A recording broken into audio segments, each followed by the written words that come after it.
dans notre pays. Les chiffres seront évoqués pendant ce programme qui va interroger les causes de cette surpopulation carcérale. Koningui étouffe, suffoque. Les prisonniers détenus prévenus se marchent pratiquement dessus. D'autres disent n'avoir même pas d'espace pour ne serait-ce que se coucher. C'est le même spectacle du côté de Nouvelle à Douala et les 80 pratiquement centres pénitentiaires du Cameroun qui semblent connaître le même problème. À qui la faute? La question sera posée à ceux de nos panélistes invités à la causerie de ce soir pour qu'on puisse davantage comprendre ce qui se passe et qu'on s'inspire de ces différents rapports qui sont de la Commission des droits de l'homme, mais également d'autres institutions qui ont eu à regarder de près la situation des prisons dans notre pays. Accueillons déjà, il a réussi à braver la pluie, mais aussi les bouchons à Yaoundé en ce moment précis. Maître Paul Roger Eyou, qui est avocat au barreau du Cameroun. Maître, bonsoir et bienvenue. Bonsoir Jean-Jacques Zé, bonsoir à mes co-discutants, bonsoir à vos millions de téléspectateurs. C'est un plaisir renouvelé pour moi d'être sur ce plateau. Encore cette soirée, en cet après-midi, je pense que je pourrai apporter la contribution qu'il faut pour éclairer la lanterne de l'opinion nationale et internationale. Peut-être qu'on va finalement répondre à la question des téléspectateurs. Où est situé le cabinet de Maître Eyou? Qu'est-ce qu'il a à Yaoundé? Est-ce qu'il a à Douala? Comment on peut faire pour entrer en contact avec lui et avec son cabinet? Vous êtes situé où? Alors, mon cabinet est à Yaoundé. En plein centre-ville, au lieu dit Carrefour Warda, immeuble Adjal Massad, 3e étage, porte 301B. Donc c'est en plein centre-ville. Carrefour Immeuble Warda. Adjal, c'est ça? Immeuble Adjal Massad. Oui, donc d'autres appellent Adjal Center. Ah, d'accord. C'est quelqu'un qui a élu domicile au Cameroun il y a très longtemps et qui est décédé il y a quelques temps. Mais l'immeuble reste là, sa famille continue. On le voit bien au niveau de Warda. Au niveau de Warda, oui. Juste en plein au niveau des feux. D'accord, au niveau des feux, on voit bien l'immeuble Adjal. C'est vrai qu'en dessous, il y a quelques prêts à porter, non? Affirmatif. Il y en a dessous. Moi, je suis au 3e étage. Vous êtes au 3e étage. Merci beaucoup, Maître, pour cette présence et d'avoir répondu à notre appel. Nous recevons Emmanuel Mbenoun. Il est secrétaire national adjoint à la communication de l'Union démocratique du Cameroun, l'UDC. Emmanuel, bonsoir et bienvenue. Bonsoir Jean-Jacques et bonsoir à tous mes copanélistes, mais bien sûr qu'ils ne sont pas encore tous là. Alors, je suis très heureux de partager ce sujet qui est très important. Mais avant de parler de ce sujet, je m'en voudrais de ne pas partager avec les téléspectateurs une situation qui me dérange en tant que patriote. En tant que patriote. Et citoyen. La situation de la gare voyageur de notre ville Yaoundé, qui est dans la boue complète, un bouillon de microbes à ciel ouvert. Je me pose toujours la question. Les touristes qui arrivent de Yaoundé, les gens qui sortent du Septentrion pour arriver dans la capitale, la première vitrine, la première chose qu'ils voient, c'est donc cet état de fait. C'est-à-dire qu'il n'y a pas de route, même pour accéder à la gare, elle est complètement abîmée. C'est un bourbier et un bouillon de microbes à ciel ouvert, comme je l'ai dit. Pourtant, il y a quelques années, je me souviens que le maire de la ville disait qu'il devait construire à cet endroit un hôtel 4 étoiles. Et aujourd'hui, vraiment, j'ai souscrit à la doctrine de M. Trump qui disait il y a quelques années, les Africains sont-ils humains? Quand quelqu'un peut venir ici à New York dépenser $5 000 pour une chambre d'hôtel alors que chez lui il n'y a pas d'eau potable. Parlons de la gare voyageur du côté de l'Ixono, je crois. Ce qu'on observe aujourd'hui en rappelant que c'est un haut lieu normalement de tourisme. Voilà. Ailleurs, les gares, on les visite. On fait des photos, tout à fait. On repart avec des souvenirs. Il y a des fleurs, il y a des partout, des espaces pour s'installer. La gare est un milieu de vie. Il y a des boutiques, il y a des prêts à porter, il y a des free shops et autres là-bas du côté des gares sérieuses. Mais ce qu'on a à Yaoundé, vous faites bien de le mentionner, on vous accompagne justement dans cette dénonciation-là, n'est pas digne d'une gare ferroviaire, digne d'une capitale politique comme Yaoundé. Et c'est le repère également de tous les bandits. Tous les malfrats. Parce qu'il n'y a pas de sécurité Pas du tout. à ce niveau. Il n'y a rien d'attrayant du côté de la gare. On a l'impression que c'est prévu pour que les moutons débarquent, ainsi de suite. Pourtant, ça devrait être un haut lieu de tourisme également, qu'on puisse se rendre à Douala ou dans le Septentrion, justement, dans de bonnes conditions, et qu'on fasse une dernière photo pour envoyer à la famille que je suis déjà à la Yaoundé, gare. tout à fait. Je suis déjà à la gare et on voit comment... Et quand vous voyez la gare, ça vous donne envie de venir dans cette ville-là. Alors que le train aujourd'hui est en train d'être très sollicité, même si l'offre n'est pas suffisante, mais au moins on en parle tous les jours parce qu'on peut facilement entrer à Douala en 3 heures de temps et ne pas subir les embouteillages de villages, la pénétrante Est et autres. Là, il faut donc que ceux qui s'occupent, ceux qui exploitent cet espace, cette gare, puissent au moins investir pour que les gens ne se retrouvent pas comme c'est la gare routière du village, là où c'est les Bayam, c'est la Méote, au PEP, qui se mélangent, mais ça doit être un haut lieu justement de tourisme et qu'on puisse faire quelques achats, quelques souvenirs lorsqu'on a été en Gaoundéré, qu'on revienne avec quelques souvenirs, lorsqu'on a été à Yaoundé, qu'on achète quelques souvenirs à la gare, parce qu'il y aurait des vitrines, on peut faire de lèche-vitrine de ce côté-là. Et comme vous dites, Jean-Jacques, ce serait même tout bénéfique pour la mairie. Parce que si on installe tout ce que nous disons là, en termes d'économie, la mairie va beaucoup gagner. Au lieu de tout ce qu'on voit là, c'est-à-dire que même pour circuler, pour entrer à la gare, vous ne pouvez pas parce que l'endroit est complètement bosselé, crévassé, avec des gros trous. Vraiment, moi je plains ceux qui veulent visiter le Cameroun et qui arrivent à la gare voyageur de Yaoundé. On se demande si c'est une nation civilisée ou bien. Ils vont prendre le bon vieux train parce qu'on a encore un train historique colonial. Le coucou là, ça... quand le vieux coucou vient, on dit, ça arrive, la machine est en train d'arriver et quand vous avez la chance d'arriver à domicile, à la gare, c'est autre chose. On n'a pas beaucoup évolué de ce côté-là et lorsqu'on parle d'alternatives, la route est saturée aujourd'hui avec tous ces utilisateurs de la petite route qui va à Douala, par exemple, et les accidents qui s'en suivent. Peut-être que l'alternative, le train, pouvait permettre à ce qu'on puisse voyager dans de très bonnes conditions. Maître Andy Simon-Pierre, vous êtes expert criminel. Bonsoir et bienvenue sur le plateau. Bonsoir Jean-Jacques. Bonsoir à tous les téléspectateurs d'Info TV. Et permettez-moi d'exprimer une fois de plus ma joie de me retrouver dans le beau studio de Info TV. Et merci pour l'invitation. Comment vont les experts criminels? Ils sont sur le terrain? Les experts criminels vont très bien et nous gagnons déjà un peu d'estime de ceux qui auparavant nous voyaient comme des personnes à battre. Bon, c'est vrai que pour mieux embrasser quelqu'un, il faut d'abord essayer de le repousser. Mais ça va très bien. La Chambre nationale des experts criminels du Cameroun, elle est debout et elle fonctionne très bien. Est-ce qu'on a cru qu'avec la disparition de Maître Olinga, c'était terminé? Non, Maître... On n'entrera pas dans ce débat-là. Mais au moins, votre dernier passage ici, c'était pour parler, on avait parlé de la femme et de Lecoq. C'était ça? Où en est-on avec cette affaire? On n'en parle plus. Non, les avocats, vous savez, il faut préciser qu'il y a une différence entre un avocat et un conseil. Oui. À l'époque, la procédure était en phase policière, phase dans laquelle tout le monde peut être choisi par un suspect en qualité de conseil. Et maintenant, la phase dans laquelle nous sommes est une phase qui est l'exclusivité de l'avocat devant chargé de représenter ou de défendre les parties devant les juridictions.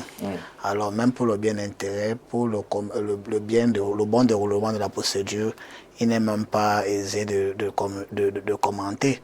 Parce que vous savez... Donnez-moi l'actualité. La femme au pipi dans le coq, elle est où actuellement? Elle est en détention provisoire, c'est pas caché. Et vous savez qu'elle a beaucoup plus été victime de la justice populaire que de la justice institutionnelle. Donc, ça ne va pas faire l'objet d'un débat profond parce que récemment, un des avocats, vous vous souvenez, j'étais porte-parole du collectif de ces conseils, et parmi lesquels des avocats qui étaient des conseils et qui avaient estimé qu'il fallait que ce soit moi qui parle de la chose, qui nous ont dit à un moment donné, bon écoutez, pour éviter les passions, ils vont mener plus de les informations, même communiquer, même sur les dates d'audience, afin d'éviter que les gens remplissent ça d'audience. Parce que vous savez, malheureusement... C'est un sujet passionnant. Voilà, malheureusement, au Cameroun, il arrive quelquefois qu'on suive la passion, qu'on suive la justice populaire, qu'on suive la justice des réseaux sociaux et non la justice illégale. Oui, la passion est un danger pour le droit. Oui, c'est un danger pour le droit. Par exemple, il peut arriver que quelqu'un qui ne remplisse pas les conditions pour être détenu soit mis en détention simplement parce qu'il y a la clameur publique, il y a la foule, pour protéger la personne, pour garder, pour la protection, pour la sécurité de la personne. Il peut arriver qu'on la mette en détention. D'abord, c'est une des mesures, un des objectifs visés par la détention. Or, il peut arriver qu'une affaire qui ne soit pas aussi, qui n'attire pas autant de passion, soit passée incognito et que les personnes soient mises en liberté. Donc, vous allez voir que les pollutions sociales, la grogne populaire, les publicités peuvent avoir un impact sur des mesures que peuvent influencer les mesures prises par les autorités judiciaires. D'accord. On retient qu'elle est en détention, toujours. Les chefs d'accusation, c'était quoi? On a retenu quoi? Tel que retenu, tel que qualifié à ce moment, il s'agit de pratique de sorcellerie. Pratique de sorcellerie. Et que comme ils mettaient les pipis dans le coq là. Ouais, ils ont estimé. Donc, les débats sont passionnants et puis bon. Bon, c'est que son copain a été libéré. Oui, il a été. C'est la raison pour laquelle. C'est notre. Parce qu'on estimait quand même que il faut savoir faire la part des choses. Lorsqu'on utilise un individu, la responsabilité pénale est individuelle. Malheureusement, certains officiers de police judiciaire se livrent à cette pratique qui consiste à utiliser des autres comme des appâts afin d'interpeller les suspects ou des mises en cause dans certaines procédures. Et il faut arriver à leur fin, au lieu de les libérer, on associe ces personnes utilisées comme appâts dans des procédures en violation de leurs droits. Il suffit qu'on dise que tel est recherché et puis on s'est rendu compte qu'il était en contact directement avec tel autre, donc il n'est même pas le garant de la liberté ou des mouvements, la liberté de mouvement. Et puis on va lui dire, bon, tu vas aider la justice à retrouver celui qui est recherché, sinon c'est toi qui vas répondre. Et quand même il est, on doit comprendre qu'il a aidé la justice et de lui présenter même des excuses pour des petites heures de garde à vue ou même pour les jours de garde avec qui il a passé, on l'associe à la procédure et on envoie au magistrat. Une très mauvaise pratique. Bon, mais là, il faut voir. Heureusement, lui a été libéré. Oui, maître, ajoutez un mot là-dessus. Je voudrais peut-être, je ne suis pas concerné par le dossier, je sais qu'il passe à Econo. Mais là, j'aimerais quand même peut-être qu'il précise, est-ce qu'il s'agit-il d'une insuffisance de charge qui a motivé qu'on le libère ou alors une liberté provisoire? Parce que là, il faut faire la différence. Est-ce qu'on l'a libéré parce qu'il n'a rien à voir avec la procédure ou alors on a estimé qu'on peut l'avoir à tout moment au cours de la procédure et qu'on a pu l'élargir peut-être contre garant ou contre caution? Je peux répondre à ça, hein, maître. Vous êtes mieux placé pour savoir quand même que dans ce genre d'affaires, comme je vous ai dit, que la foule a grandement influencé sur la position administrative de cette affaire. Et maintenant, l'officier de police judiciaire, avant de transmettre le dossier d'un suspect ou de déférer un suspect devant le procureur public, il lui appartient, il a la responsabilité de mener une enquête à charge et à décharge. Il ne doit pas dire, il ne doit pas faire du conspiratisme en disant il appartient au procureur. Ça veut dire qu'au niveau, pour finir, au niveau de la police judiciaire, n'est-ce pas, un officier de police judiciaire n'aurait même pas besoin de déférer ce gars devant le procureur de la République. Et je vous le dis avec conviction qu'il a été libéré simplement, sans aucune garantie, sans aucune caution. Il n'est pas poursuivi dans la cause. À un moment donné, nous ne savions même pas si on l'auditionnait on l'entendait comme témoin. Puisque le jour où nous sommes allés à la confrontation, moi je me suis levé de la salle à la confrontation avant la fin de la confrontation parce que j'étais très choqué, très embarrassé par la forme de la procédure. Pour une confrontation entre deux suspects, co-suspects dans une affaire. Or, même la loi dit que les déclarations d'un co-suspect, d'un co-prévenu, d'un co-accusé dans une affaire ne peuvent pas être prises comme élément de charge ou de preuve. Sauf que c'est pas l'enquêteur qui a la compétence pour apprécier. Non, sauf que... C'est pas l'enquêteur qui a la compétence pour... Je vous comprends très bien. Là, ce n'est pas l'enquêteur. Et l'enquêteur dispose des moyens étendus pour mener son enquête. Il dispose des moyens étendus. Parce que quand vous lisez le code de procédure pénale, des moyens étendus ont été réservés à l'enquêteur. Quitte à ce que maintenant, par la suite, lorsqu'il défère au parquet, que le procureur puisse faire le tamis. Parce que lui, il est magistrat. L'enquêteur n'est pas magistrat. Parce qu'il faut bien qu'on puisse cerner chacun dans son domaine. Une seconde. Je voulais dire ceci. Un officier de police judiciaire n'a pas besoin d'être magistrat pour pouvoir... Vous allez voir dans un bordereau de transmission de pièces que l'officier de police judiciaire fait au parquet. Vous allez voir la synthèse. À partir de la synthèse, il peut dire au procureur, il y avait 4 suspects. Mais nous n'avons pas eu des traces et des indices qui pourront nous renseigner que le suspect X était susceptible d'être déféré devant vous. C'est pourquoi nous envoyons le suspect Y et Z. C'est ça le bon officier de police judiciaire aussi. Le problème, on va sortir de là, on va sortir de là, sinon on va pas en sortir. On retient que la dame est encore en détention provisoire et son copain, à travers lequel on a réussi à lui mettre la main dessus, a finalement été élargi, il a été libéré. On ne sait pas s'il sera encore convoqué un jour dans le cadre de cette affaire, mais on reviendra à vous, parce qu'on a encore un dossier qui est pendant, celui de Meyo. Je crois que vous direz un mot là lorsqu'on aura l'occasion d'en parler. Permettez-nous d'accueillir Ramani hier. On a voulu que vous soyez là 2 soirées successives pour participer à la causerie. Vous êtes politologue, vous êtes du collectif Droit pour le Peuple. Merci d'avoir accepté venir causer encore avec nos téléspectateurs aujourd'hui. Bonsoir à vous et bonsoir à tous les chers panélistes d'abord. Et bonsoir à tous nos téléspectateurs qui nous regardent. Évidemment, comme vous l'avez souligné, parfois il y a des causes qui méritent qu'on soit en urgence. Parce que le service médiatique est à peu près comme le service militaire. Hein. Parfois il y a des urgences qui tombent, des imprévus, des aléas. Et que ce soit les citoyens ordinaires ou encore les experts, tout le monde court vers l'information. Et il y a aussi cette volonté d'être dans le champ pour pouvoir donner sa petite contribution que nous espérons pouvoir apporter une suggestion, soit des propositions, non seulement dans le champ du droit, de la politologie ou du droit, et même par rapport au fonctionnement de ce qu'on appelle en politique publique, les politiques sectorielles. Et notamment, le thème que vous avez annoncé concerne notamment un champ politique très important, à savoir le secteur de l'administration pénitentiaire ou encore des questions pénitentiaires.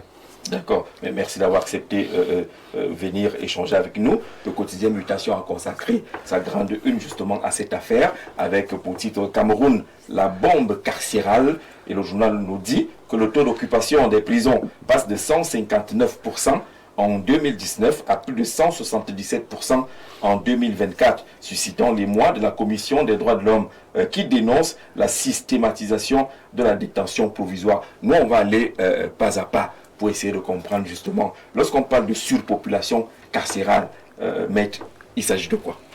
Alors, lorsqu'on parle de surpopulation carcérale, ce qu'il faut comprendre par là, c'est que lorsqu'on construit une prison, c'est pour abriter un nombre précis de détenus. Et le problème le problème qu'on a chez nous, c'est que nos prisons ont été construites à une époque X. Et ces prisons ne répondent plus, n'est-ce pas, à date pour pouvoir recevoir le nombre de détenus qui y est incarcéré. Donc la surpopulation veut simplement dire qu'on a prévu une prison peut-être pour 10 personnes et aujourd'hui on a plus de 10 personnes qui doivent être, n'est-ce pas, détenues dans la prison. Alors, le problème peut-être, je voudrais embrayer en disant que le problème de la surpopulation carcérale ne date pas d'aujourd'hui. On en a fait écho depuis un certain temps, on en a parlé, on a même parlé de la construction de l'éventuelle construction d'une nouvelle prison je crois dans la périphérie de Yaoundé, en Bankomo aussi, je ne m'abuse. Et je pense que cela n'a pas suivi. Ce qu'il faut comprendre, c'est que de la même manière qu'on souffre, n'est-ce pas, de la distribution de l'eau, de l'électricité, ce qu'il faut comprendre, c'est que lorsqu'on a une population, lorsqu'on a un pays, je pense qu'il est important d'anticiper. Parce que au fur et à mesure, la population grandit. Elle prend de l'ampleur. Je pense qu'aujourd'hui, je peux me tromper, mais j'ai vu un document circuler hier qui disait que le Cameroun, ce n'est même plus 20 millions d'habitants, c'est 28. Il y en a qui sont à 30 millions. Voilà, 30 millions d'habitants. Donc vous imaginez, donc, si cette prison avait été construite, ou alors les prisons ont été construites au moment où le Cameroun était peut-être à 5 millions d'habitants, il est évident qu'aujourd'hui, n'est-ce pas, ces prisons ne peuvent pas répondre à la demande. Alors pour information, celle de Kondengi a été construite en 68 pour accueillir 1000 prisonniers. Aujourd'hui, elle totalise environ 4000 détenus. C'est pratiquement 3 fois plus que la capacité initiale. Oui, c'est ça donc le problème, parce qu'en fait le phénomène criminel se multiplie au quotidien. L'infraction se commet au quotidien. On a beaucoup plus de criminels maintenant? Oui, on a beaucoup de... Vous savez, Jean-Jacques, plus la population s'agrandit, il y a des activités qui naissent, il y a un certain nombre de choses qui se développent dans un pays, dans une ville. La population est exposée à commettre des infractions. Ça va sans dire. Donc, il faut comprendre que une prison qui a été construite, avec, si je parle sur la base de l'information que vous venez de délivrer, pour 1000 prisonniers, ne peut pas répondre à date, n'est-ce pas, au nombre de détenus qui sont censés, n'est-ce pas, y séjourner. Parce qu'aujourd'hui, il faut faire la différence. Parce que quand vous arrivez en prison, il y a des gens qui sont, comme mon compagnon disait tout à l'heure, qui sont détenus de façon provisoire. C'est-à-dire que des prévenus, c'est-à-dire que le procès est encore en cours, et puis le magistrat a estimé que peut-être pour une raison, pour une autre, en fait, la loi lui donne plusieurs raisons. Il a placé, n'est-ce pas, la personne en détention provisoire. Mais à côté de ça, il y a des gens, n'est-ce pas, qui ont été définitivement condamnés, qui sont en train de purger leur peine. Vous voyez donc que lorsqu'on associe ces deux groupes-là, il est forcément, on va se retrouver dans la situation de surpopulation carcérale. Plus de 4410 détenus à Yaoundé, plus de 4900 à Douala, à la prison de New Bell, pour des prisons qui ne devaient pas avoir plus de 1000. C'est quand même beaucoup en termes de surpopulation. On peut comprendre cela, comment est-ce qu'on en arrive là? Oui, Jean-Jacques, il faut quand même dire que ceux qui font les statistiques ne regardent que Yaoundé et Douala. Faisons la somme des prisons qu'il y a au Cameroun et faisons la somme de ceux qui sont en location. Pour voir, Malmayo a combien? Yoko en a combien? Ntui en a combien? En fait, cette situation est quand même créée par un certain nombre de choses. Vous savez, en 2007, avec l'avènement du Code de procédure pénale, il y a eu une lueur d'espoir au Cameroun, parce que, sachant bien qu'il y avait des dispositions qui... la règle qui disait la liberté, permettez-moi de passer la liberté est le principe, et l'incarcération. Pas l'incarcération, la privation de liberté et l'exception. Alors, c'est un lueur d'espoir, parce que quand vous voyez, pour ceux qui ont connu le code d'instruction criminelle, c'était le contraire. Donc se retrouver libre était l'exception. Or, en 2007, lorsque le code de procédure pénale entre en vigueur, on s'est dit que se retrouver détenu sera l'exception, mais être en liberté sera la règle. Bon, maintenant, nous faisons face à un secteur, à des difficultés qui provoquent ce genre de situation. Lorsqu'on va vous dire que les gens sont détenus, vous avez dans une prison 3 régimes. Vous avez le régime d'incarcération qui ne concerne que ceux qui sont définitivement condamnés, qui sont sous le coup d'un mandat qu'on appelle le mandat d'incarcération. Vous avez ceux qui sont sous le mandat de détention provisoire, soit parce qu'ils sont prévenus, soit parce qu'ils sont accusés, ou parce qu'ils sont inculpés. Alors, vous avez les lenteurs judiciaires. Vous avez le nombre insuffisant de magistrats. Lorsque vous arrivez dans des juridictions comme Bafia, Fou, Monatel, pour ne pas les citer, vous verrez que le même magistrat a sur 2 fonctions différentes. Le même procureur de la République est procureur de la République du tribunal première instance et le même procureur de la République du tribunal de grande instance dans la même ville. Lorsque nous nous retrouvons dans une situation, par exemple en faux, on vous parle tribunaux de première de grande instance. Un mot faux à Famba et donc faux. Le président du tribunal, pas seulement je parle pas seulement d'Onfo, je parle des villes de périphérie, des villes qui ne sont pas les chefs-lieux des régions. Vous allez voir, non, chefs de région. C'est vrai que là-bas, qu'il y a dans les chefs de région que nous avons des juridictions qui ne sont pas, dont les magistrats n'ont pas double compétence. Or, ailleurs, vous allez voir, le même procureur de la République, il assure la fonction de procureur public. Le même magistrat, il assure la fonction de procureur public de première instance, procureur public pour le tribunal de grande instance. Maintenant, lorsque nous nous retrouvons dans une procédure dans laquelle un magistrat du parquet a mis en détention provisoire, en violation de la loi, une personne, et que son conseil ou bien lui-même soulève une procédure d'habeas corpus en saisissant le président du tribunal de grande instance aux fins de mise en liberté immédiate, c'est le même procureur qui a commis la faute en première instance qui revient encore. Parfois, quand je veux dire le même procureur, le parquet est indivisible. Ça veut dire que c'est son même collègue, son même substitut, ou alors un autre avec qui partage le bureau qui revient défendre le dossier. Vous voyez, des situations qui expressément peuvent créer ce genre de problème. Maintenant, vous avez... Mais c'est dû à quoi? C'est pour dire quoi? Qu'il y a un personnel insuffisant? Il y a l'insuffisance personnelle. S'il faut aller, je vais commencer par le refus d'appliquer les textes. Parce que le code de procédure pénale a tous les outils pour que nous ne retrouvons pas ce genre de situation. On ne peut mettre une personne en détention qu'en cas de flagrant délit. Toute personne jouissant d'un domicile fixe et connu ne peut faire l'objet de détention provisoire. Même le régime de garde à vue. Détention provisoire de ne peut faire. Non, parlons. Non, laissez-moi. Ça commence. On va. Permettez-moi d'expliquer. Je dis ceci. Que ce soit de la garde à vue ou de la détention provisoire. Mais lorsque de quoi? la loi. Attendez. Permettez-moi. Les mêmes conditions pour faire l'objet de privation de liberté, que ce soit en régime de garde à vue que de détention provisoire, soit énuméré par la loi. Pour dire que, pour qu'on vous mette en détention provisoire, il faut qu'on fasse l'objet de poursuite pour des faits de crimes ou délits flagrants. Et que vous n'ayez pas de garantie de représentation devant la justice. Ça veut dire que si vous avez la possibilité de payer une caution. Et l'exception de cette disposition n'est que si vous êtes poursuivi pour des infractions, des crimes passibles, soit de l'emprisonnement à vie, soit de la peine de mort.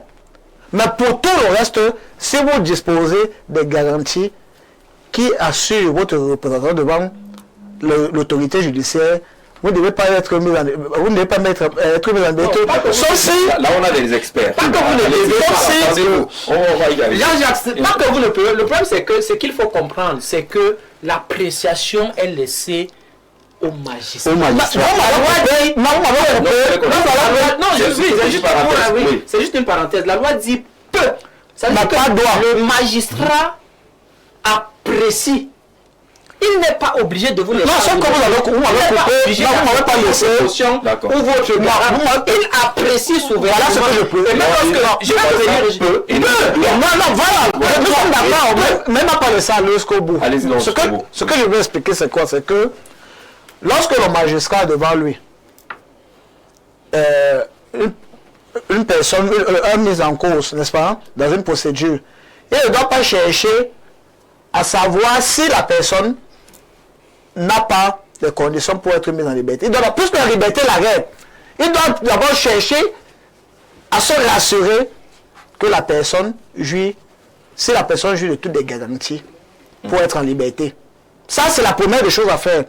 Maintenant, la personne peut jouir de toutes les garanties lui permettant de se représenter devant le magistrat, mais qu'on se rende compte que un des objectifs de la détention est d'abord sécuriser la personne mise en cause. Et qu'on dise que non, il a beau avoir tous les cautionnements, les cautions possibles, mais si on le laisse, lui-même sera en danger. Vous comprenez? Ça veut dire que ce n'est pas parce qu'on a les garanties que forcément, le droit là, ce n'est pas que il peut là. C'est que la première des règles, la première chose à faire, lorsque une personne est mise en cause, c'est d'abord de chercher à savoir si la personne jouit des garanties qui peut permettre de se mettre en liberté. Maintenant, si la personne... C'est ça qui est la règle. C'est ça au niveau des garanties. Voilà, maintenant, si la personne... Par exemple, du domicile, Jean-Jacques, je vous mets à défi. Non, c'est une des garanties. C'est l'une des garanties. Est-ce que c'est une garantie absolue? Non, écoutez, Jean-Jacques, la filouterie qu'on a... Jean-Jacques, garantie, le domicile fixe ne va pas dire, un monsieur qui est en location n'a pas de domicile fixe. D'accord. Vous comprenez? Un monsieur qui vit dans une maison ou qui l'occupe à titre de bail ne jouit pas d'un domicile fixe. Ce que, contrairement à ce que les gens pensent. Une personne peut occuper un domicile à titre de bail, mais avoir, parce qu'en termes de domicile, il ne s'agit pas seulement de là où on habite, de là où on vit, mais avoir des services connus, qui ne peut pas laisser, qui peut être même une garantie, qui peut même être un garant social pour réparer le préjudice, le tort à la victime. D'accord. Bon, maintenant, pour retenir l'esprit de la loi, l'esprit de la loi, c'est que on a l'exception, la liberté et la règle. On a tout cherché, tous les moyens pour laisser la personne en liberté. Maintenant, on peut se rendre compte que la liberté de la personne est un danger pour elle-même. Sans laisser cette personne-là. Notamment en matière d'accident. Alors, je l'adresser, il peut être victime de représailles et autres. Je vais vous dire, dans nos juridictions, surtout les TGI, les tribunaux de grande instance, le placement est systématique. Vous avez des juridictions dans lesquelles le juge, il est juge d'instruction et juge judiciaire. Il est à l'audience. Il y a les inculpés qu'on lui a à côté, qui l'attendent. Il fait l'audience de 22 h. C'est le greffier qui lui raconte ce qu'il y a dans le dossier. Et il dit que vous allez attendre demain s'il n'y a pas de provisoire. C'est des choses graves. Des choses qui arrivent, qu'on observe souvent. Là, les experts, le politologue va réagir tout à l'heure, le politique est également là. Emmanuel, lorsqu'on parle de surpopulation carcérale au Cameroun, vous pensez que c'est dû à quoi? Oui, j'ai entendu les techniciens, les hommes de droit. C'est vrai que ils parlaient en tant que techniciens, mais nous, les politiques, moi je crois qu'il y a là une faillite des politiques publiques en la matière, sur le plan pénitentiaire. On ne peut pas imaginer. La prison de Douala a été conçue par les colonialistes français en 1940, en tout cas au milieu des années 40. Douala avait à peine 30 à 50 000 habitants. Et cette prison a été construite pour 800 personnes. Oui. Au jour d'aujourd'hui, vous l'avez dit, il y a plus de 4 000. Ça tutoie 5 000, oui. 4 900, c'est presque 5 000. Donc vous voyez de 800 à 5 000. Alors il y a là la faillite des politiques publiques dans le domaine pénitentiaire. Je me suis souvent amusé à écouter le ministre de la Justice quand il défend le budget à l'Assemblée nationale. On nous dit, bon, on va construire les prisons, on va recruter les magistrats, en tout cas, on va faire que la justice soit fluide. Mais c'est toujours comme ça. Nous sommes là à 60 ans. Je dis, la prison comme celle de Douala, vous l'avez dit, celle de Yaoundé a été construite en 68.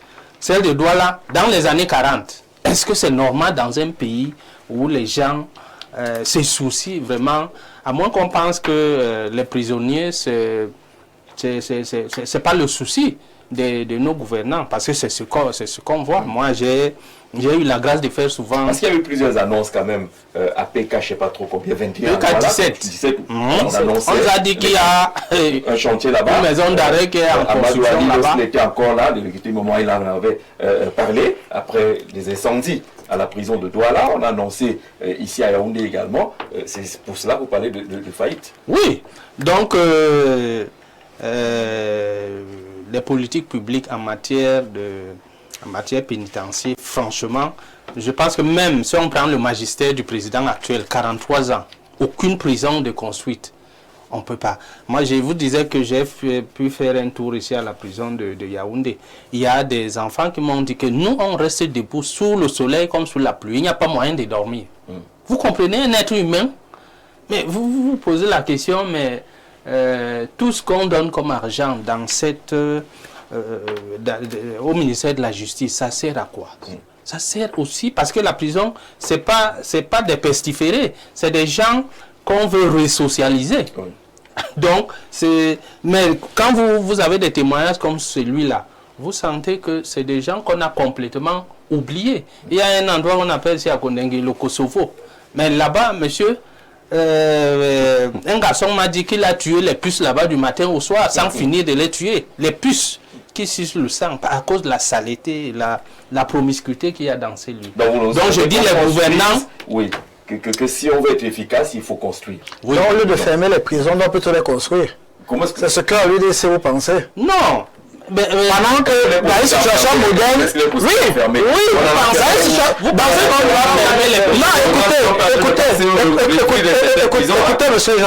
écoutez, monsieur Jean-Razé, dans un régime, on ne peut pas penser à augmenter les prisons. On peut penser à les diminuer, à les fermer. On peut penser au mode de réinsertion, au mode de gestion. Vous savez que envoyer quelqu'un en prison, d'abord même la loi le dit, la peine est fonction de ce concerne la commission d'infraction, de la qualité de la personne, pour dire qu'à un moment donné, on peut voir que tel a commis une faute. Au lieu de le mettre en prison, on peut le mettre ailleurs pour le former. Ne disons pas qu'il faut construire les... Non, mais on ne peut pas fermer toutes les prisons. On ne peut pas fermer toutes les prisons, mais on ne peut pas penser avec un régime politique à construire des prisons. On peut penser comment réinsérer. Parce que construire des prisons, une école qui s'ouvre, c'est une école qui se ferme. On peut construire des écoles, des centres de formation, fermer les prisons. On ne parlait pas de régime comme ça dans mon frère. Parce que c'est ça peut être une mesure judiciaire. Ça peut être une mesure judiciaire. Il y a un peu d'alternative. Maître, cher maître. Merci. Il y a un peu d'alternative. Maître Andy, merci. Allez-y. Vous voulez confisquer la parole à l'UDC. Comment pour avoir un projet de construire les prisons? Moi, je suis membre d'un parti politique. Permettez que je dis, vous pensez que... Non, je voulais poser la question, même dans les nations les plus civilisées, est-ce qu'on a cessé de faire... Je vois souvent aux États-Unis comment les prisons se multiplient, comment les prisonniers sont traités comme des citoyens. Vous voyez même des gens qui prennent du poids en prison parce qu'ils sont tellement bien traités. Ce n'est pas pour dire que... Vous souhaitez qu'on en construise. Oui, qu'on en construise. La situation actuelle, quand même vivre dans les prisons de 1940, 1960, il faut quand même... C'est une aberration. Voilà. C'est pour dire que depuis ce temps-là, les ressources qui sont affectées à ce ministère-là ne sont pas utilisées à bon escient. On ne peut pas penser qu'en 40 ans... Là, il faut aller voir si dans ces ressources-là, on a prévu une ligne pour l'investissement ou la construction. N'allons pas à la conclusion qu'en 40 ans, ils ont certainement tout bouffé. Est-ce que l'État a pensé mettre quelque chose dedans pour reconstruire et ça n'a pas été fait? Il faut qu'on ait l'élément. Oui, mais genre, dans un pays où les gens réfléchissent sur l'avenir du pays, je ne peux pas penser qu'on oublie les gens qui vont en prison. Parce qu'en prison, vous voyez, il y a des citoyens là-bas qui sont de très bonne qualité. Il y a des professeurs, il y a des avocats comme vous, il y a des magistrats. Donc on ne peut pas penser que... Plus un 5 étoiles. Plus en prison luxueuse, peut-être 5 étoiles, mais qui a un minimum... Je n'ai pas le loyer là-bas, je n'ai pas fait un minimum. Et il ne va pas laisser dehors. Un minimum pour l'humanité commune. Parce que qu'on soit en prison ou dehors, on ne demeure pas moins des citoyens, des êtres humains, qui ont quand même un traitement minimum qui doit bénéficier, même étant en prison. Mais vous voyez, vous pensez, j'ai vu ce qu'on les donne là-bas, la pitance qu'on les donne comme nourriture, on appelle le konchap, avec le riz, quelque chose que je ne peux même pas suivre sur ma paume de main. Et vous voyez les prisonniers qui bagarrent à cause de cela. Donc je pense qu'il y a un minimum de choses à faire pour que nos prisonniers puissent être resocialisés. Ils ne sont pas des gens qu'on a mis en marge de la société. On peut les récupérer, Mais j'ai l'impression que nos prisons, quand vous allez là-bas, c'est pour devenir des caïds. Parce que soit quand vous êtes dans un environnement comme celui-là, vous avez plus la propension à devenir pire que meilleur. D'accord. Parole au politologue. Comment analysez-vous la situation aujourd'hui? On a donné les chiffres qui témoignent de la situation, que la mutation a parlé de bombe carcérale. Oui. Ça peut exploser à tout moment parce que les gens ne se suffisent plus dans cet univers-là. Ça peut être causé par quoi fondamentalement? Comme je parlais dès au départ des politiques publiques, nous sommes là dans les politiques publiques de sécurité et de sûreté. Il faut parler en langage politologique. Et il faut constater que parfois, certaines politiques de sécurité sont filles de leur temps. Si vous regardez l'Afrique précoloniale, vous allez vous rendre compte que la forme de prison que nous avons aujourd'hui n'était pas celle d'hier. D'ailleurs, la prison où on va dans un enclos, ça n'existait pas forcément dans tous les royaumes, pas seulement en Afrique, même en Amérique latine et ailleurs, au fait, dans le monde qu'on a appelé monde indigène par l'anthropologie coloniale. Vous allez vous rendre compte qu'à cette époque-là, dans ces temps-là, il y avait des formes de sanctions. Il y avait par exemple le bannissement. On bannissait les gens. Il y avait par exemple l'expulsion des gens du village. Il n'y avait pas de prison, dans le sens des quatre murs. C'est-à-dire qu'il y avait des gens, on leur disait, par rapport à ce que tu as fait, tu ne seras plus notable, tu ne viendras plus à la place publique, tu ne te présenteras plus comme les autres. Et quand c'était pire, ils étaient expulsés du royaume. Oui. On a vu des gens dans l'histoire de l'anthropologie, notamment africaine. Et avec l'arrivée de la modernité, entre guillemets, et de la civilisation occidentale, entre guillemets, elle est venue, certes, peut-être avec la science, la technique et autres, mais elle est venue aussi avec un plus de prison dans les quatre murs. D'ailleurs, vous avez bien rappelé tout à l'heure que c'est à l'époque coloniale qu'on a conçu les prisons. Donc avant la colonisation, il n'y avait pas toutes ces grosses prisons. Moi, je souligne en disant que nous pouvons analyser cette affaire de façon multiple. Parce que si nous recherchons la monocausalité, on pourrait être dans une restriction analytique. Car la question carcérale ou la question pénitentiaire est en même temps sociologique et en même temps psychologique et aussi juridique et autres. Sociologique, pourquoi? Maître a évoqué le cas de l'explosion démographique. Donc plus, d'ailleurs même dans certains écrits, les gens parlent aujourd'hui de péril démographique. Quand nous ne faisons qu'accoucher, nous sommes très nombreux. Et beaucoup se demandent que cette grande population, c'est pour quel but? Puisqu'il y a déjà des machines. Aujourd'hui, les machines travaillent. Et on se souvient des travaux, par exemple, de Michel Foucault, le sociologue, quand il parlait de surveiller et punir. Et punir, voilà. Et dans ce livre, il constate justement que à chaque fois, les vices des hommes peuvent être qualifiés légitimement de folie. C'est-à-dire que même le vol, la délinquance peut aussi être rangé dans la folie. Et qu'à chaque époque, parfois, on se trompe sur la solution à apporter. En plus, si nous prenons toute cette question sociologique, on va se rendre compte que la prison n'a pas forcément cette fonction qu'on avait rêvé peut-être au départ, à savoir mettre fin aux vices de l'humanité. On se rend compte qu'au-delà de toutes les institutions carcérales qu'on peut avoir, la nature humaine est toujours là.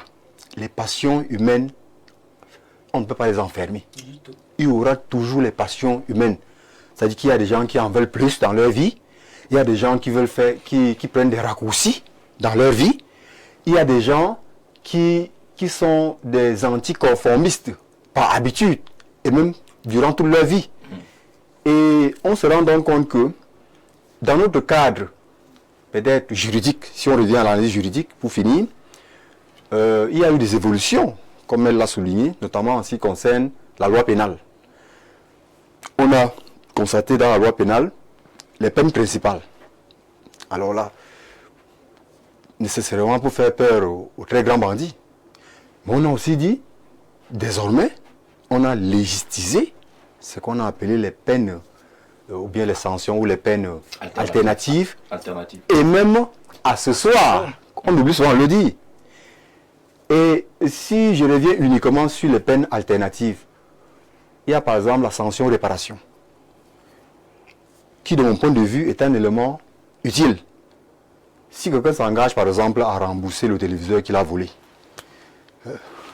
à sa victime, c'est vrai que le juge peut apprécier. Dans tous les cas, les juges apprécient.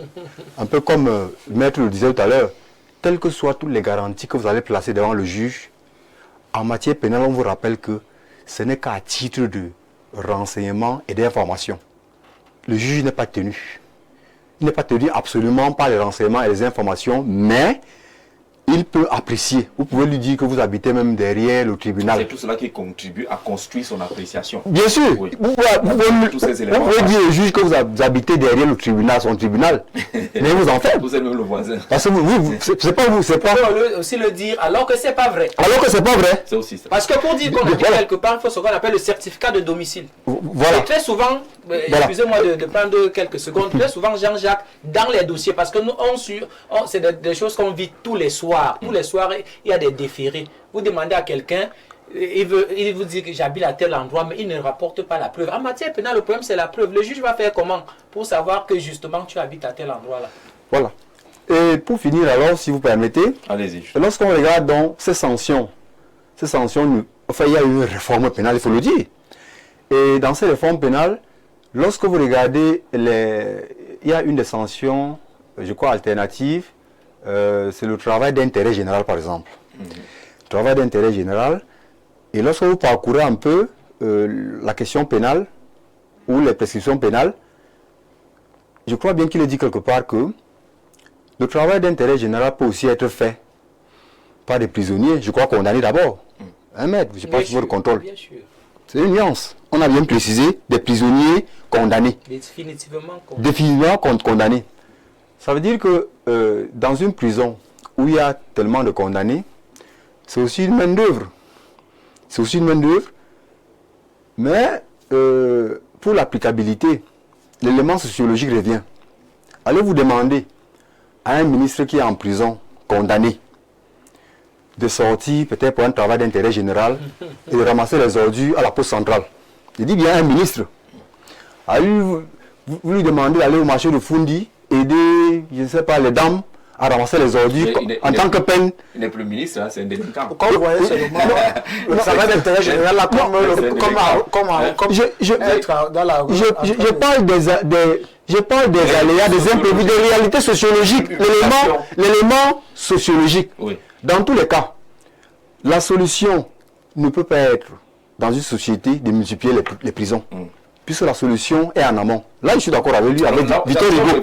Si on revient dans le surveiller et punir, est-ce que si on surveille plus, on ne peut pas régler cette question? C'est-à-dire qu'on est un pays où on lutte contre tous ces dérapages et autres. On a moins de malfrats, il y a moins de crimes et autres. Ça pourrait être une approche. Oui, bien entendu. Avant d'arriver au puni qui semble être automatique. Non? Oui, dans tous les cas. Voilà. Dans tous les cas, surveiller et punir arrive après.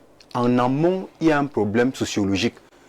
Nous, les hommes, dans la société, comment est-ce que nous vivons? Est-ce que nous faisons, par exemple, le planning familial? Oui, ça va vous paraître bizarre. Vous avez 8 enfants à la maison, vous avez des ambitions. Vous dépassez bien sûr, à la maison. Là, ça devient incontrôlable. Vous avez l'ambition du 9e enfant et du 10e enfant. Par contre, vous n'avez pas les moyens.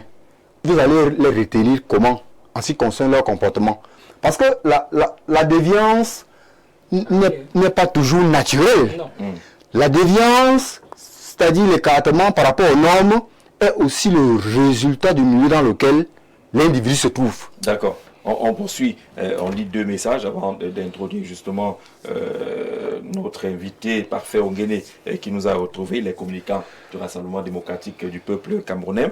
Jacques, nos prisons sont devenues de véritables mouroirs ou des compatriotes ayant enfreint la loi, au lieu que de vivre une réinsertion sociale, sont devenus des microbes humains dans un environnement insalubre et d'une promiscuité à nulle pareille, même comme certains prisonniers de luxe ont modernisé leurs cellules en VIP. Je déplore les lenteurs administratives à juger ce qui s'y trouve. On reviendra sur cette affaire de lenteur. Je pense qu'il faille délocaliser cet environnement carcéral où foisonnent les riverains et autres institutions éducationnelles, car si évasion il y a, les populations sont en danger. Ma soeur Thomas, si on fait un cliché de la prison de Kondengi, qui est pratiquement collée à une école publique, c'est peut-être de cela qu'il s'agit lorsqu'il évoque la délocalisation. La surpopulation carcérale est due à un boom démographique, à une forte activité économique et surtout à la métastase du phénomène criminel. En effet, beaucoup de faits criminels et délictueux sont punis de manière non utilitariste. Le principe de la rationalité pénale veut que l'on punisse les délinquants proportionnellement aux faits infractionnels. Ainsi, cette condamnation tous azimuts à des peines privatives de liberté ne sert pas le milieu pénitentiaire et carcéral. Des peines alternatives doivent être beaucoup plus infligées aux délinquants afin de ne pas tomber dans la surpopulation générale. Docteur Lémé Joël, universitaire depuis Garoua, qui propose justement ce qu'on a évoqué tout à l'heure, puisque c'est prévu par la loi, les peines alternatives. Et on se souvient que le ministre de la Justice l'avait évoqué lors d'une intervention à une rentrée judiciaire dans notre pays. Parfait, Ongele, bonsoir et bienvenue. Oui, bonsoir Jean-Jacques, bonsoir à mes co-discutants, bonsoir à nos nombreux téléspectateurs. Vous avez la chance d'avoir écouté Emmanuel Benou de l'UDC qui fustige le non-investissement en matière d'univers carcéral. Il faut construire les prisons pour recevoir tout le monde. Vous avez reçu les avis des uns et des autres, les peines alternatives et autres qui sont accessoires ici, qui sont évoqués. Comme ça, tout le monde n'ira pas en prison. On a évoqué le principe qui veut que la liberté est la règle. C'est ça, la détention soit l'exception, et que si on associe tout cela, on pourrait éviter ce qu'on vit aujourd'hui. Votre regard sur la surpopulation carcérale, est-ce que c'est parce que vous, au pouvoir, vous êtes incapable de construire de nouvelles prisons? En réalité, Jean-Jacques, Albert Camus disait, si on échoue à concilier la liberté et la justice, on aura tout échoué. Je pense qu'on devrait toujours à chaque fois avoir un esprit, le sens de la conciliation entre la justice et la liberté. Le pouvoir d'État du renouveau n'est pas un pouvoir de construction des murs, mais c'est un pouvoir de construction des ponts pour l'avenir. Le pouvoir du renouveau ne doit pas se résumer à la construction des prisons, mais plutôt à la construction des écoles, des infrastructures sociales qui traduisent l'épanouissement des populations. Alors, lorsqu'on parle des prisons, nous devons parler des prisons comme on parlait des hôpitaux. Parce que ces deux endroits nous rappellent tous la fragilité de l'homme, qu'il soit un homme de pouvoir ou qu'il soit un kidam. Lorsque chacun de nous est confronté soit à l'hôpital parce qu'il est malade, on comprend très bien les limites de l'être humain, nonobstant tout ce qu'il peut avoir en lui. Tout comme lorsqu'on se retrouve face à la justice, ne serait-ce que pour une affaire d'audience, pour passer une audience, on comprend très bien la fragilité de l'homme dans son vécu en tant qu'être social. Alors, cela veut dire, suppose que nous devons parler de la prison avec beaucoup de retenue, avec beaucoup de respect, mais également avec beaucoup de succès dans la qualité des réflexions que nous avons. L'image qu'on a de la prison aujourd'hui peut convoquer le respect. Je dis donc, Jean-Jacques, nous devons ensemble comprendre que les politiques publiques, parce qu'il existe bien au Cameroun une politique carcérale, ça on ne peut pas le nier, elle existe, bien qu'il y ait à l'intérieur des limites que nous pouvons bien sûr repousser. Aucune politique n'est une tente graissée pour le sommeil. Il faut à chaque fois adapter les politiques à la lumière des réalités sociales, à la lumière des réalités sociétales, à la lumière des exigences contemporaines. Cela veut dire que lorsque vous parlez à la lumière de l'évolution, notamment à la prison, lorsque vous est resté derrière pendant que... Lorsque vous parlez de la surpopulation carcérale, le terme, le préfixe sur que vous mettez déjà, traduit déjà en soi le malaise, traduit déjà en soi l'inconfortabilité ne serait-ce que pour ceux qui y vivent, pour les concernés. Cela veut dire que nous devons ensemble mutualiser les efforts pour trouver des solutions. C'est pour ça que je parle de la qualité de la réflexion. Première chose qu'il faut comprendre ici, c'est qu'il y a eu un dépassement d'exploitation des espaces entre les périodes de construction de ces prisons et les réalités de ce jour. Cette surexploitation des capacités d'accueil fait en sorte qu'on s'interroge à divers niveaux de responsabilité de ceux qui ont la charge de conduire les affaires pénales au Cameroun. Et à partir de ce moment, on ne peut dédouaner personne lorsqu'il y a un problème. On ne peut pas dédouaner le corps des avocats. On ne peut pas dédouaner le corps des magistrats. On ne peut pas construire les prisons. Je dis, on ne peut pas dédouaner. De mettre quelqu'un en prison. Lorsque nous établissons la matrice de responsabilité, je dis aucun élément de ces corps que je viens de citer, ces corps qui sont directement en charge des questions carcérales au Cameroun, ne peut en sortir tout à fait exonéré de tout soupçon ou alors de toute implication, de toute responsabilité. J'ai dit tout à l'heure que les solutions doivent être mutualisées, collectives. Pour arriver aux solutions, il faut bien que le diagnostic soit clairement établi. Oui, le diagnostic... Votre regard, c'est quoi? Vous avez une chaîne de responsables, mais quand même, il faut qu'on dise à tel niveau ce qui n'a pas marché. Non, on n'a pas construit, on est d'accord. Même si vous dites que ce n'est pas la vision du renouveau que de construire les murs, mais les ponts. La responsabilité des autres acteurs, je veux bien comprendre. Oui, la responsabilité de tous les acteurs y est. La responsabilité de ces avocats-là qui ont été incapables de défendre un client. Non. Et qui n'ont pas su. Ça ne peut pas passer. Et qui n'ont pas su. Et qui n'ont pas su servir de meilleurs conseils. Et qui n'ont pas su servir de meilleurs conseils. Les autres, l'autre responsabilité peut également être une responsabilité citoyenne. C'est-à-dire que on est à partir de l'avocat au citoyen. Mais bien sûr, je vous ai parlé d'une matrice de responsabilité. Oui. Parce qu'avant d'arriver à la surpopulation, pourquoi le magistrat, le juge, pourquoi vous n'évoquez pas le juge? J'ai parlé du corps de la magistrature. La qualité du travail. Parce qu'on les déploie pas depuis plusieurs années. Décision de le faire. Vous savez, les juges peuvent être dépassés par le volume du travail. C'est ces gens qui travaillent presque 24 heures sur 24. Oui, ils peuvent être déplacés par le volume du travail.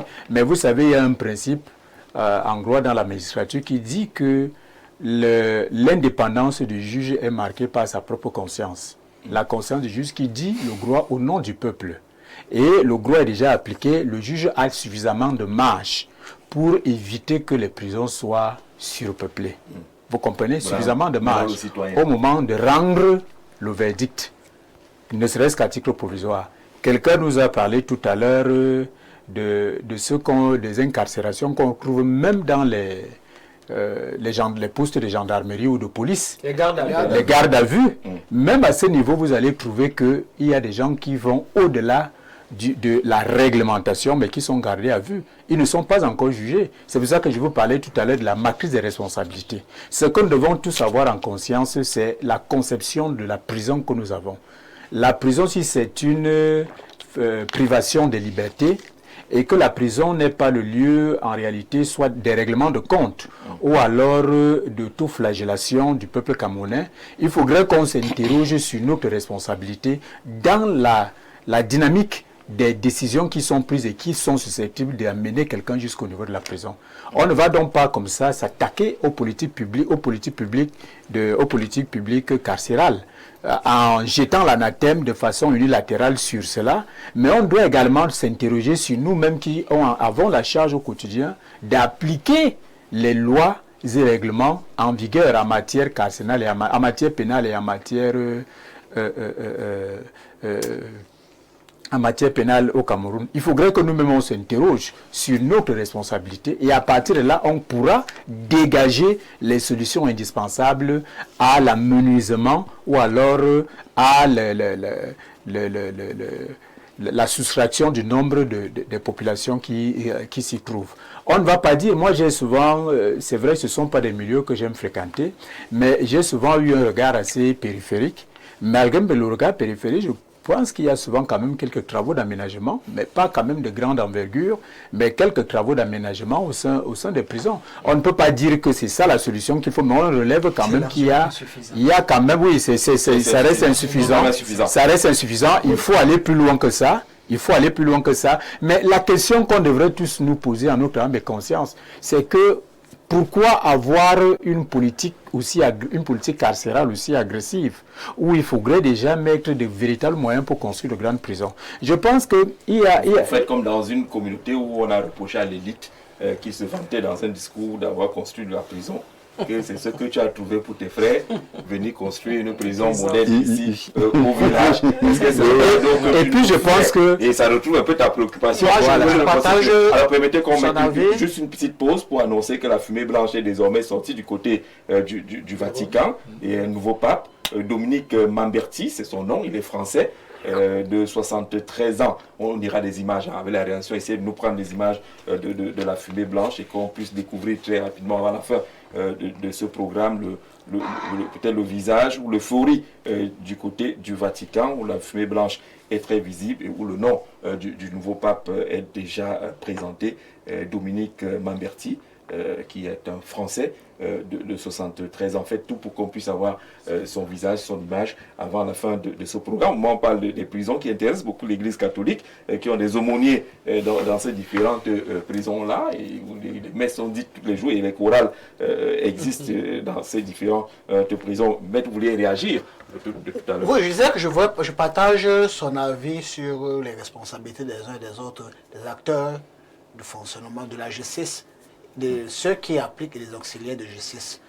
Si on va voir les responsabilités en fonction de la qualité, soit des auxiliaires de justice, soit des magistrats, vous allez vous rendre compte qu'il arrive parfois que certaines personnes se retrouvent incarcérées, soit par la faute de certains auxiliaires de justice. Je vais vous prendre 3 exemples, c'est 3 auxiliaires de justice différents. L'avocat, l'huissier, si je veux me limiter aux 2. Il y a une audience dans laquelle il faut notifier, il faut faire une citation à partie civile. Pendant que le prévenu est en prison, l'huissier, qui directement n'a pas un gain du fait, direct là, immédiat, il est moins diligent que lorsque un client qui vient directement pour un constat est là. Ça fait que vous allez vous retrouver dans les audiences dans lesquelles on fait, le juge fait un renvoi parce qu'il faut que la citation retourne. Parce que l'huissier n'a pas été diligent. Chez certains avocats, l'un a 4 dossiers dans 4 juridictions différentes le même jour. Et pendant le cas de C, il a un client qui est en prison. Soit du fait du retard et que l'autre partie avait l'avocat qui a fait appel au dossier et qu'on renvoie pour que le conseil de l'autre soit présent. C'est le cas qui arrive. Donc, c'est le cas qui arrive. Je n'ai pas dit que. Non, on ne peut pas dire que. Il faut dire aussi, l'huissier de justice est je vais arriver. Sous la tutelle de qui? J'arrive. C'est pourquoi je parle de l'auxiliaire de justice. Parce qu'on semble croire que la liberté, le fait que quelqu'un soit en détention n'est de la responsabilité entière et de la faute que du magistrat. Il faut préciser que lorsqu'on parle de 4000 personnes, par exemple, à la prison centrale de Yaoundé, il y a plus de 2000 qui ne sont que des prévenus et certains y sont depuis des années, ils ne sont pas appelés, leurs affaires ne sont même pas inscrites au rôle, il faut parfois monnayer dans certains cas pour qu'on vous appelle à la barre de ce côté-là et qu'il y a une grosse masse justement de ces prévenus qui vient alourdir la population. Je vous rejoins pour dire que s'il faut trouver, s'il faut imputer à quelqu'un, s'il faut... oui, on va sortir avec une chaîne de responsabilités. Voilà, une chaîne de responsabilités. Ce que je veux dire, nous sommes 4. Oui. J'ai un dossier. Le juge d'instruction. Mes clients sont détenus. Non, on les extrait à chaque audience. Parfois, on n'extrait pas la faute de gardien de prison. Attendez, de l'autre côté, le dossier n'est pas en état parce qu'on n'a pas cité la partie civile qui pourtant a déposé la plainte dès le départ. Mais il rejoint ce que je fais. Ce n'est pas l'avocat. Jean-Jacques.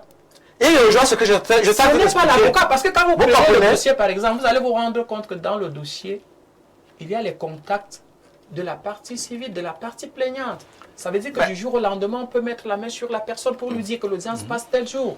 Bien plus, car lorsque vous avez introduit une instance, quoi de mieux que de suivre son propre dossier?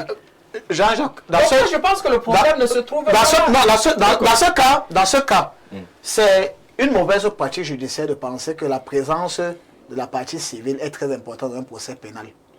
Parce qu'en réalité, attendons, laissez-moi finir. Oui, laissez-moi finir. Laissez-moi expliquer pourquoi je le dis. Voilà. Mais vous estimez que je vais le dire. S'il vous plaît. Écoutez, c'est l'égalité. La particularité du procès pénal, c'est qu'il est oral. Et parce que les gens ont été entendus, ces gens doivent donner leur version devant un juge qui doit prendre une décision. Maintenant, en matière pénale, la présence de la victime dans un procès pénal n'est que là, à titre de témoin pour le ministère public, qui incarne l'action pénale, qui déclenche, qui est chargé. C'est le ministère public, c'est le ministère public qui déclenche. Je veux que les choses que vous évoquez puissent permettre aux Camerounais de comprendre pourquoi il y a la surpopulation carcérale. Bon, sur la surpopulation, tellement sur la responsabilité, oui, moi je disais, on ne m'a pas laissé chuter. Sur la responsabilité des personnes, je parle des auxiliaires de justice et des magistrats. Sur les auxiliaires de justice, je vous ai pris les lenteurs des huissiers de justice qui parfois n'arrivent pas à notifier les citations au parti civil comme il dit là. Oh, quand je dis que c'est une mauvaise pratique, c'est qu'il y a même les contacts. Quelqu'un a déposé une plainte. Il est supposé suivre son dossier. Vous comprenez? Et maintenant, l'autre est en détention. Il est en prison. On devait, comme il disait, le souci le plus grand était de savoir comment faire pour le sortir de là.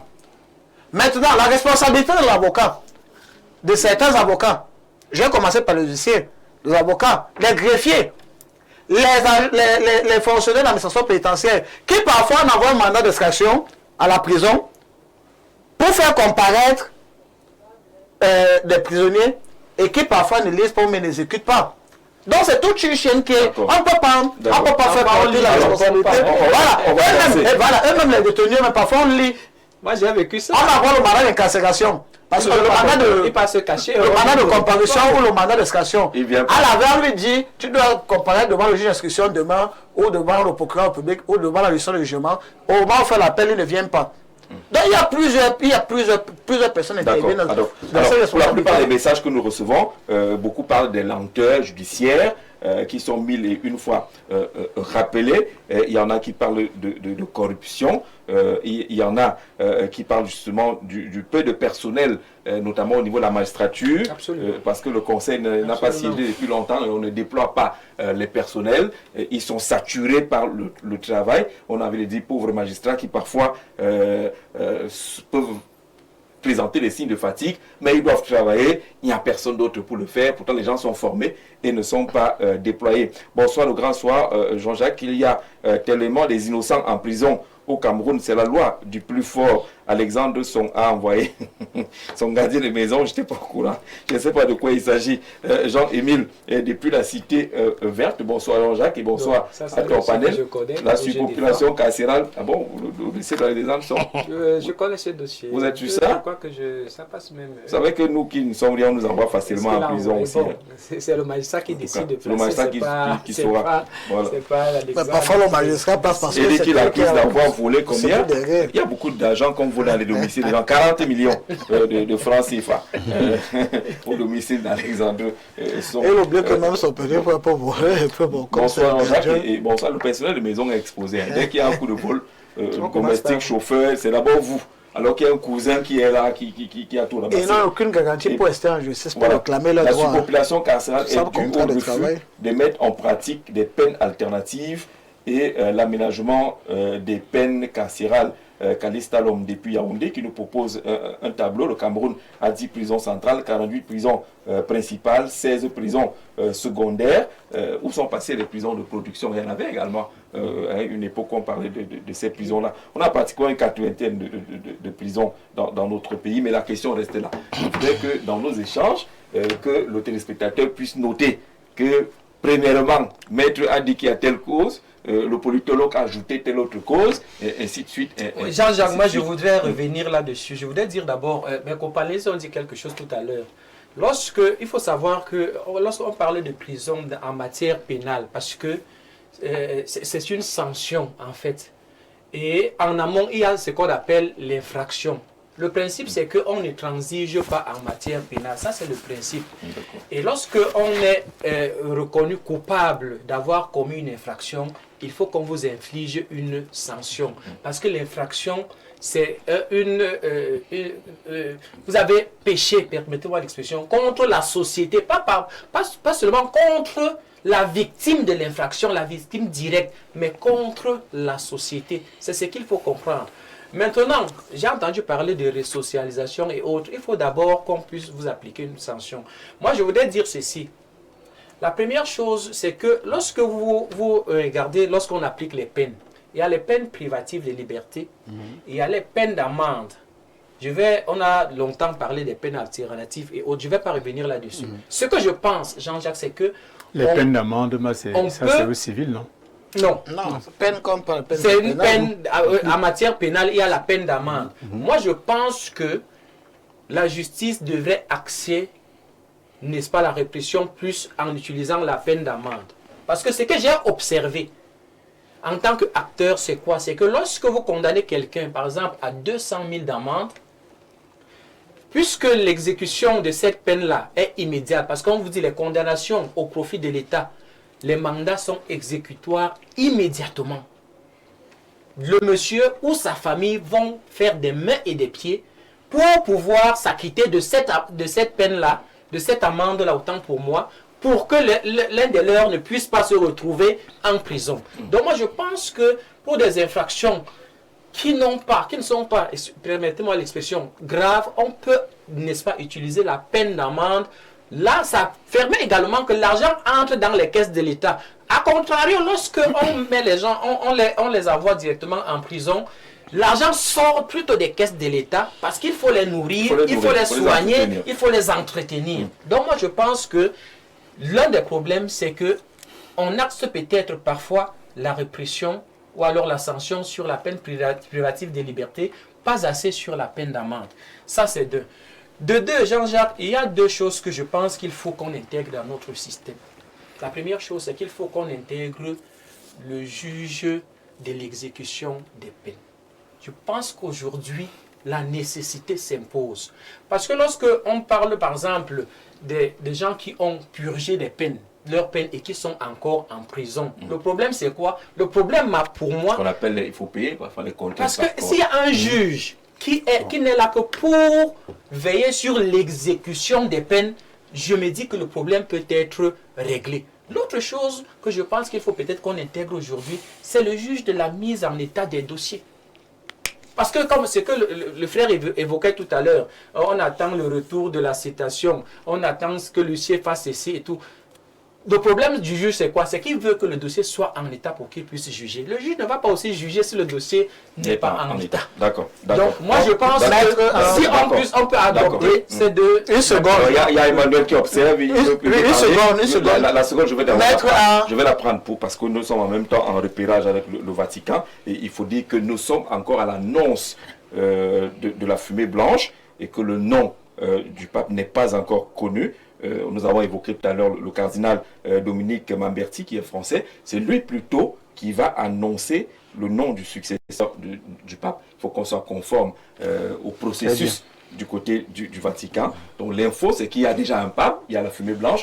Maintenant, on attend que celui qui a mandat à venir prononcer le nom du pape puisse le faire. On espère qu'on l'aura avant la fin de cette émission pour qu'on puisse partager l'exclusivité avec nos téléspectateurs. Alors les experts, permettez aux politiques de réagir très rapidement. Une seconde, ce qu'elle a dit. Maître, soyez patient. Ça va nous aider. Maître, soyez patient. Tout ce qu'on veut, c'est que ça nous aide.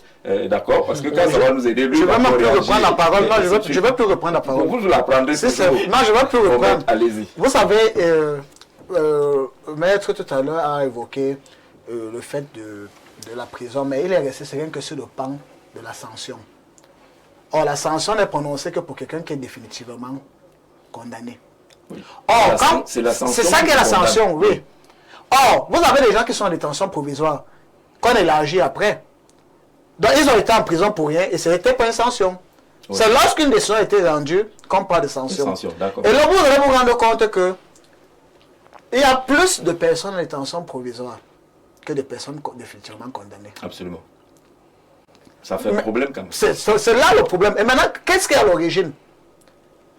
L'origine, c'est qu'il faut tirer les oreilles, permettez-moi l'expression, au juge d'instruction et au magistrat du parquet. Parce que lorsque lui parle du juge d'exécution de peine, on va seulement se retrouver à la fin de la procédure. Donc lorsque un juge a rendu une décision, que celui-là doit intervenir pour faire exécuter. Or, le garant de l'effectif des prisons et des cellules, c'est le procureur de la République. Parfois on dit, comment on a libéré quelqu'un mais il est encore en prison? C'est parce que le procureur est l'exécutant de la justice. On ne met pas une personne en prison sans passer par le procureur, le sort pas de la prison. Malheureusement, comme Jean-Jacques disait, je vais réagir. Non, oui, parce que lorsqu'on envoie... je veux parler. Regardez Non, on laisse ça à la fin. On a laissé à l'exécution. Mais par contre, sur le juge de la main, par contre, sur la main de l'état du dossier, je suis très d'accord qu'il y a une audience au défi. Les politiques de protection, vraiment, ils ont beaucoup écouté. Ils ont beaucoup écouté le politologue d'abord et les politiques à ensuite. 23 heures. Oui. Allez-y, Ramani. Jean-Jacques, je disais que... Le procureur général, c'est comme ça. C'est même S'il vous plaît, pratique. quelqu'un a la parole. Oui. Oui, tout à l'heure on parlait des puces, j'ai entendu parler des puces dans les prisons et autres. Oui. Ça m'a rappelé un élément de sociologie des organisations, parce que dans cette matière, il est question de donner un nom à ce genre d'endroit. Donc dans la sociologie des organisations, on a appelé ces endroits les sociétés totales, à savoir les hôpitaux, les prisons et autres. Et on s'est rendu compte que dans ce chemin scientifique, dans les enquêtes de sociologie des organisations, les mêmes problèmes qu'on rencontre en prison, on les rencontre souvent dans les hôpitaux. Les puces, les moustiques, etc. Donc c'est pour souligner qu'on peut être aussi à l'hôpital et recevoir des puces et autres. C'est juste pour un peu... Comme les moustiques à l'hôpital. Voilà. Donc ce qui fait que, concernant notamment cette question, la surpopulation carcérale, comme elle l'avait dit dès le départ, il y a plus de gens qu'il n'en faut dans un périmètre donné. Ça, c'est clair. Très bien. Alors, Elle est pour 1000 places, on en a 4000 aujourd'hui. Très bien. Voilà, pour 800 places, nous comptons Voilà. presque 5000. voilà. Il y a deux éléments que j'aimerais apporter. Les deux éléments, c'est que dans cette population qu'on peut estimer être excessive, il y a les récidivistes. Il y a des gens qui parfois ont choisi pour métier d'être toujours en prison. Ils sont à l'aise là-bas. Voilà.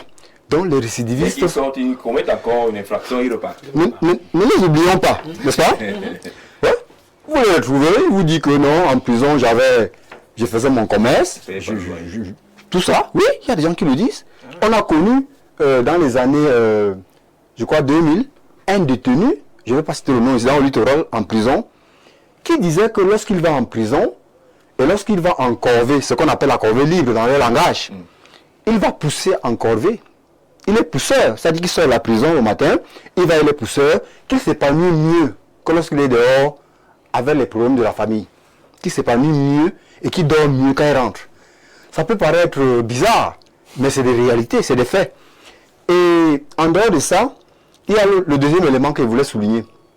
Les dossiers. Les dossiers oubliés et les dossiers perdus. On a aussi ce phénomène. Il n'y a pas longtemps, il y a eu un cas de quelqu'un qu'on avait pris à l'est du Cameroun. Dans les greffes quelque part ou dans les tribunaux, on a les piles de dossiers dans les couloirs. On se demande si on peut encore se retrouver. Arrivé à l'audience, le ciel n'est pas là. Il n'est pas là. On a connu l'histoire de quelqu'un d'un monsieur qui faisait ce qu'on appelle chez nous un tenant de cabine téléphonique, si on veut parler un peu ainsi, à l'est.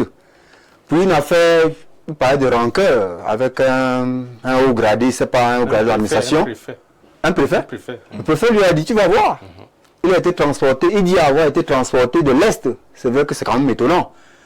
Et il a été incarcéré à Yaoundé, à la prison centrale de Yaoundé. Il a fait 10 ans de prison. Oui. Et justement, la catégorie de dossier oublié. Disparu, on lui a dit, mais tu es là même comme ça, il n'y a même aucun papier sur toi. Fais quoi ici? Qu'est-ce qui t'amène ici? Voilà. Et il avait déjà mené 10 ans en prison. J'ai voulu juste, puisque nous sommes en complémentarité, concernant les peines, parce qu'il il peut avoir une peine d'emprisonnement et une amende aussi, n'est-ce pas, maître? C'est prévu aussi. Mais il est aussi prévu. L'une des deux peines. Ou l'une des deux peines, ou une seule peine d'amende uniquement. Et bien sûr, notamment en ce qui concerne en matière pénale, les usurpations. Si vous regardez par exemple les usurpations de titres honorifiques ou de fonctions, à ce niveau-là, on a prévu quelque part dans le code pénal les peines d'amende uniquement. Donc quelqu'un qui se présente, je ne sais pas, dans un bistrot, dans un carrefour, dans une affaire comme étant un député, étant un sénateur, on n'a pas prévu l'emprisonnement automatique. Il y a une peine unique d'amende. Donc c'est juste pour apporter un peu la contribution là-dessus. Je suis en disant donc que dans ce cas, est-ce qu'on ne va pas aussi penser à la réinsertion de ceux qui ont déjà fait la prison? Parce qu'on a aussi constaté sur le plan sociologique que des gens sortent souvent des prisons, non seulement quelqu'un vous dit qu'ils ne savent plus où aller, et on les voit en haillons. Est-ce qu'il ne faut pas aussi penser à ça? Quelqu'un a fait la prison centrale de Berthois ou je ne sais où, vous le voyez le jour où on lui dit que tu es libre, tu peux t'en aller, il est pieds nus, il est fini. Est-ce qu'il ne faudrait pas aussi penser à ce genre de personnes en matière de politique de réinsertion? Est-ce qu'on peut pas lui donner aussi un fonds pour continuer peut-être ses activités? D'accord, mais merci pour ces propositions. Je crois que le pape est connu. Il s'appellera Léon XIV. C'est un cardinal américain. Robert Francis Prévost est le nouveau pape et son nom sera Léon XIV. On ira sur son image qu'on a déjà dans les nouvelles technologies assez rapides. Voilà, la papauté, c'est ça, un Américain. Du côté du Vatican, c'est fini le rêve africain brisé. Notamment des Noirs, le pape noir, la peau noire. Ce n'est pas pour l'instant, je crois qu'on a ça tout à l'antenne, le cardinal Robert Francis Prévost, Léon XIV, le nouveau pape, donc connu. Je crois qu'on n'a pas de commentaire particulier. Vous ne rêviez pas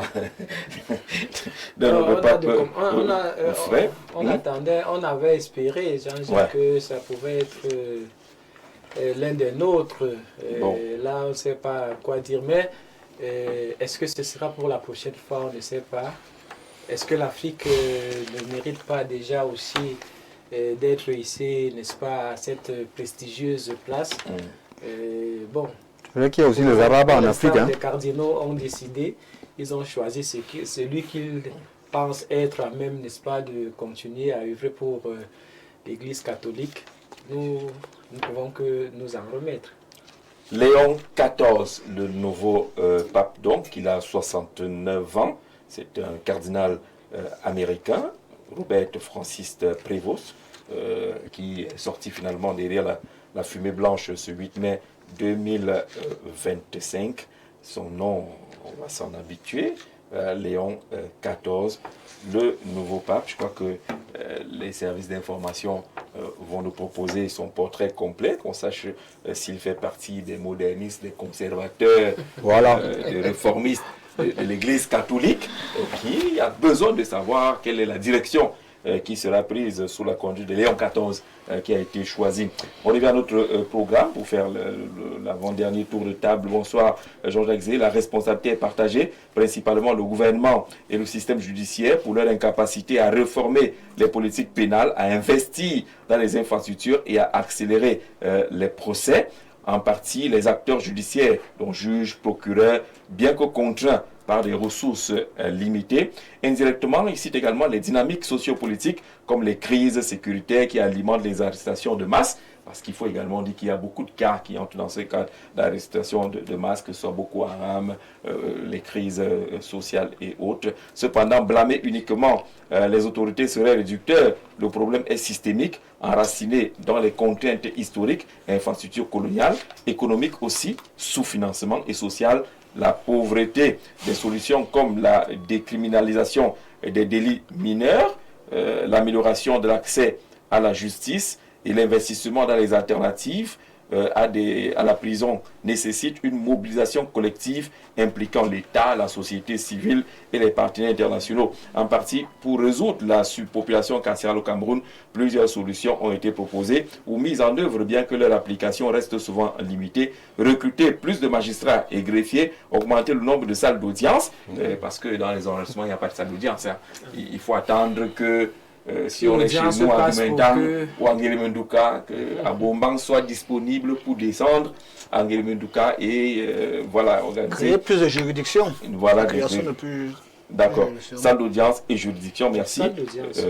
Par exemple, les juges ont été envoyés dans les prisons comme Konegi pour examiner les dossiers des détenus en attente, mais cela doit être systématisé, limiter la durée légale. On ne prend pas les appels, on dirait que s'il vous plaît, c'est le message qui compte. Limiter sa durée légale et exiger les motifs précis pour son renouvellement, comme recommandé par des ONG, comme le réseau des avocats contre la détention arbitraire, rendre les montants de caution accessibles pour des délits mineurs afin de libérer les détenus en attente de jugement. Voilà un ensemble de propositions.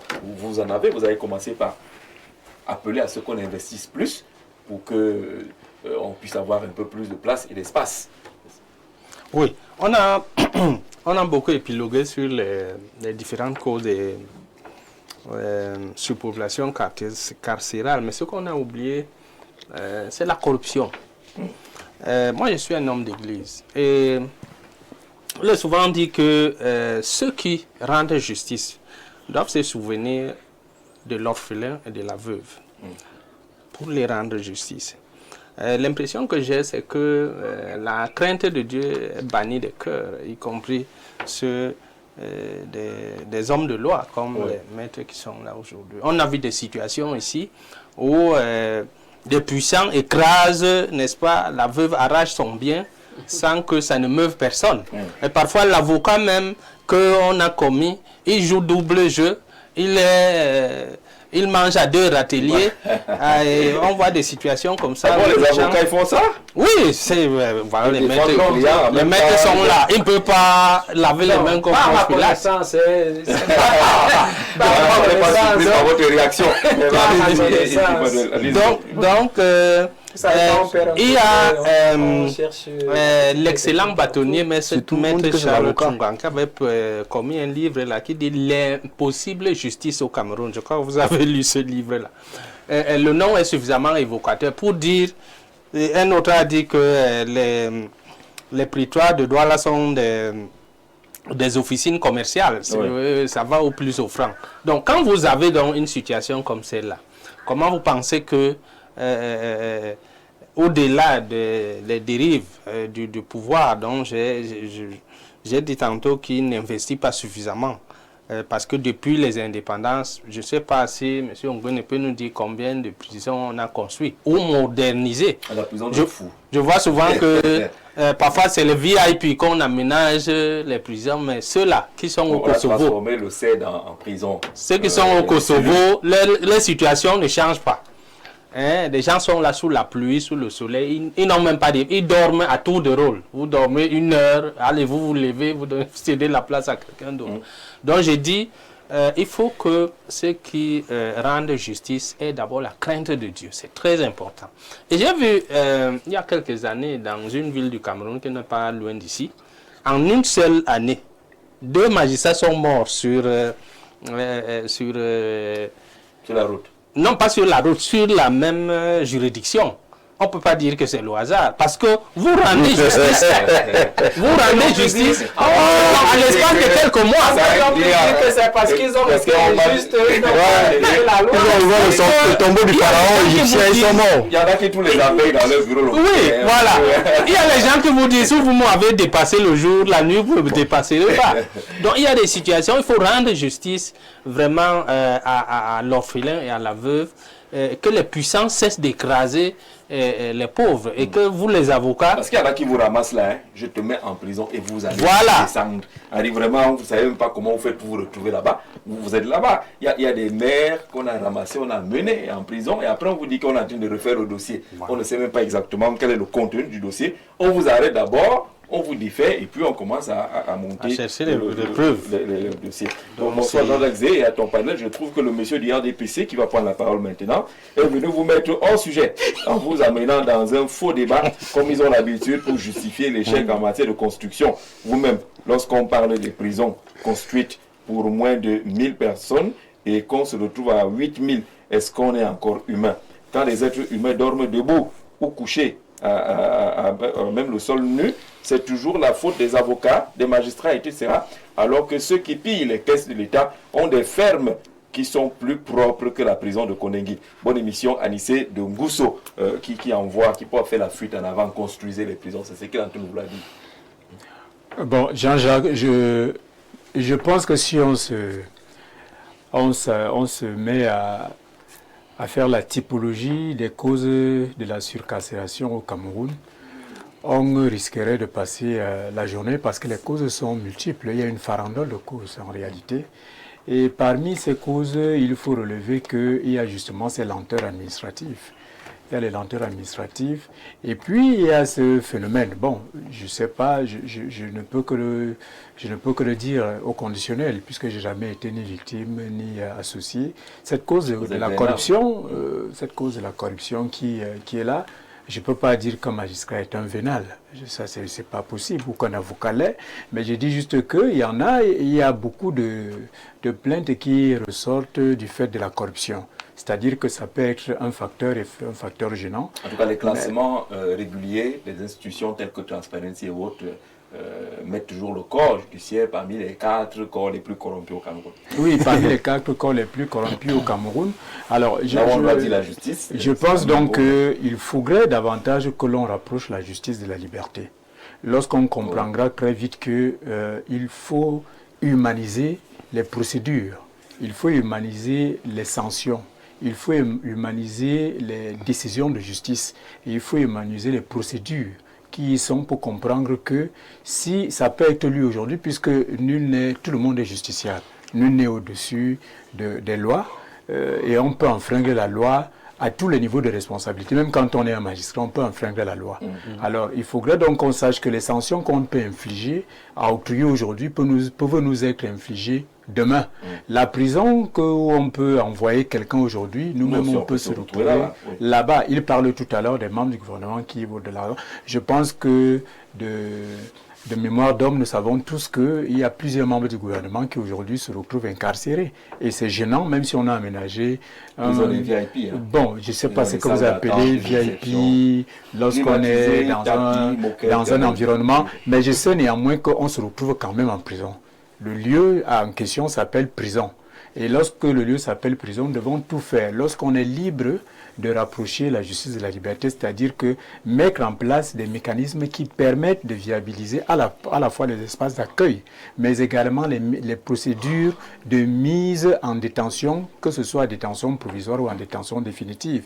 Et également réfléchir sur les conditions même d'existence dans les prisons. Cela m'amène à penser que au-delà des réformes, parce qu'il faut le dire, depuis 1982, pour celui qui veut savoir, depuis 1982, le régime a déjà mené plusieurs réformes pénales au Cameroun, et je pense que ces réformes visaient à aérer effectivement cet environnement. Je crois qu'il y a même eu une tendance. C'est un magnifique et le code de procédure pénale, le nouveau code pénal, le code de procédure pénale, et même la loi du common law, c'est-à-dire que le common law qui davantage voudrait se rapprocher des juridictions francophones, parlant justement de cette méthode d'amende, où on donne plus dans les prisons, les juridictions anglo-saxonnes que dans les juridictions françaises qui, chez nous, on aime plus retenir les gens dans les prisons. Je pense qu'il y a des réformes qu'il convient encore de faire, de poursuivre.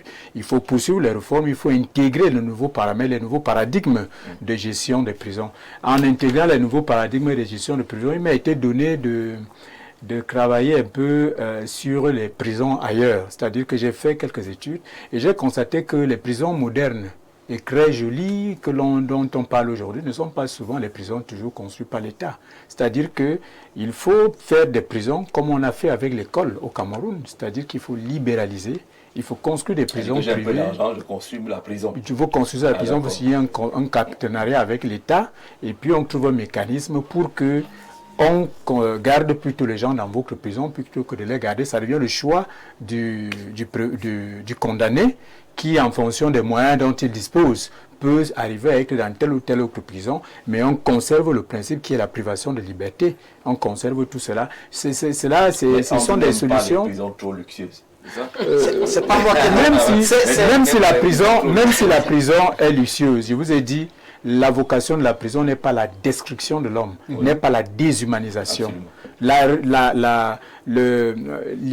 de la prison, en réalité, c'est la privation de liberté pour susciter un regain de conscience, une nouvelle prise de conscience pour une resocialisation qui va vous permettre de devenir quelqu'un de mieux que par le passé, quelqu'un de bien, quelqu'un qui aura tiré les conséquences des actes antérieurs qu'il a posés. Oui, c'est pour ça qu'il s'appelle récidiviste et c'est pour ça qu'il y a des mesures spéciales applicables aux récidivistes. Mais de manière générale, la prison n'est pas le lieu de la destruction, c'est-à-dire que c'est pas Guantanamo. La prison, la conception de la prison, ce n'est pas d'en faire des Guantanamo. La conception de la prison, puisque ceux qui sont en prison ont vocation, à partir du moment où il n'y a pas seulement des condamnations à vie, il y a aussi des condamnations sur des courtes périodes. Il faut que ces personnes se resociabilisent. Ça veut dire quoi? Ça veut dire qu'il y a un effort à faire pour mettre ces gens dans un cadre où ils doivent accepter de revivre en communauté sans créer de problèmes, sans que leur frustration ne soit même capable d'impacter négativement sur la société.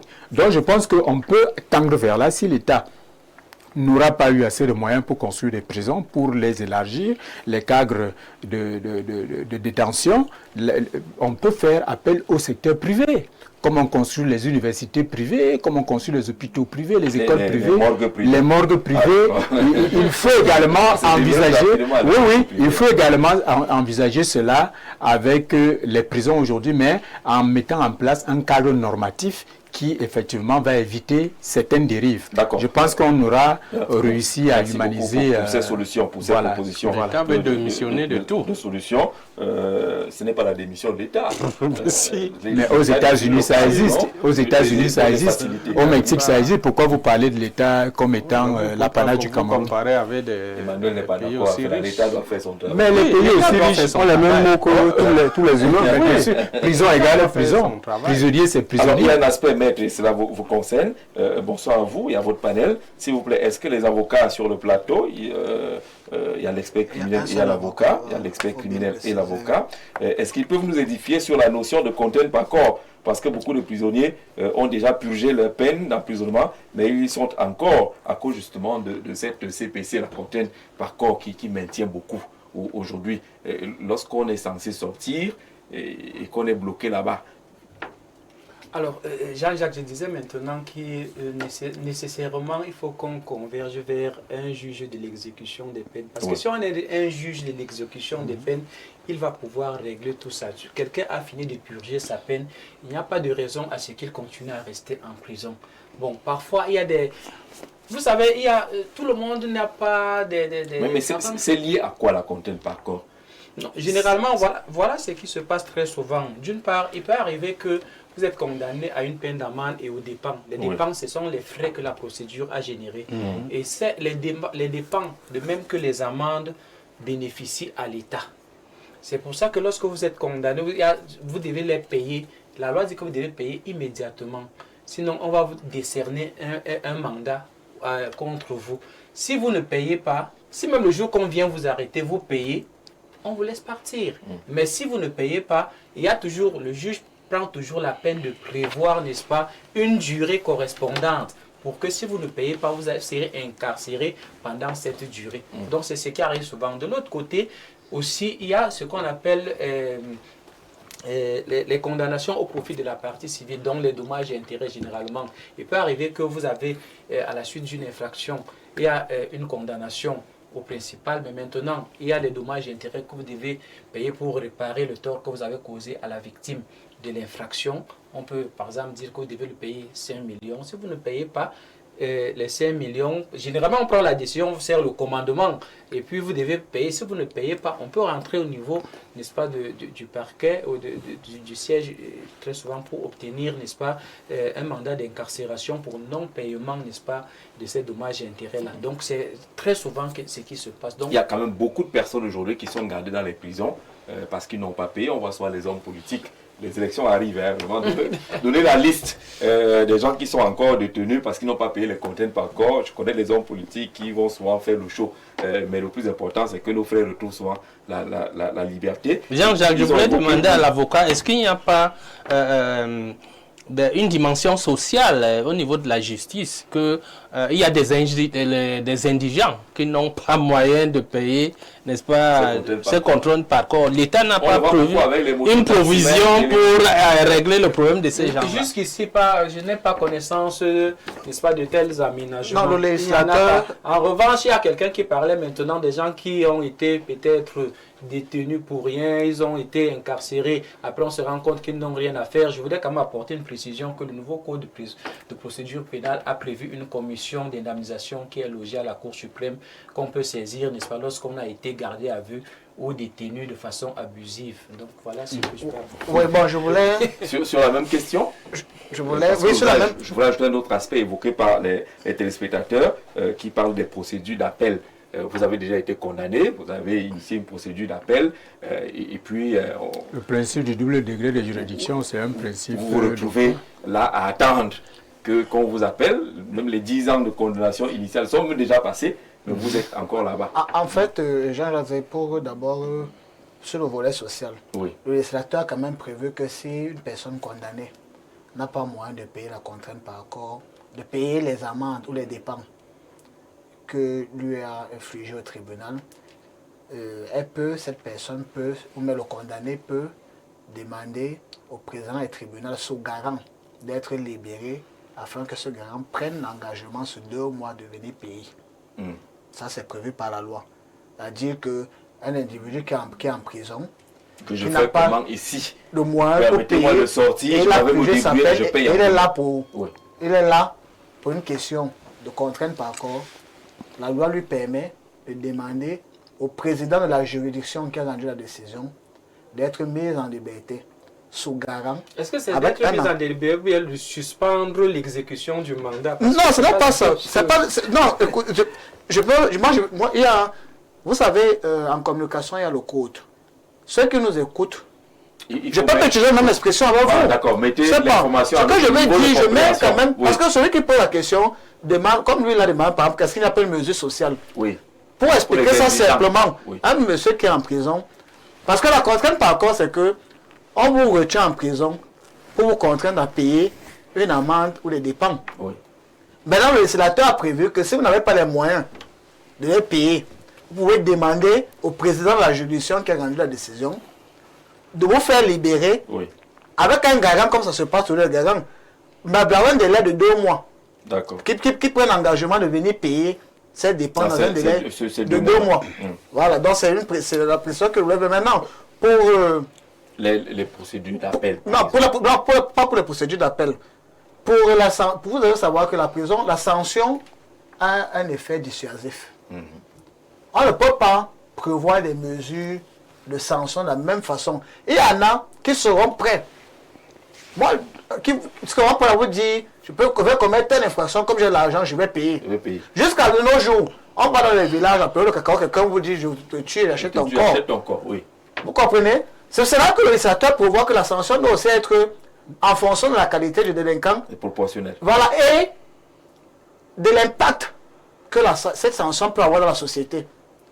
Si vous avez, dans une ville où il y a 500 conducteurs de mototaxi, et le seul professeur d'informatique qui commet en coaction une infraction qui implique ce professeur d'informatique, le seul professeur d'informatique du village, et les 3 mototaximens qui ont commis l'infraction en coaction, la même infraction en coaction, le juge peut se dire que si je mets le professeur d'informatique en prison, beaucoup d'enfants, les enfants à ces heures peuvent se livrer aux activités qui ne sont pas légales. Ou alors ça peut poser un problème d'ordre social. Alors qu'on peut se passer des autres mototaximen parce qu'ils sont nombreux. Comme ça, on en fait. Non, je dis peu. Non, je dis peu. Non, c'est pas le principe, c'est le juge. Seule la loi prévoit, seule la loi.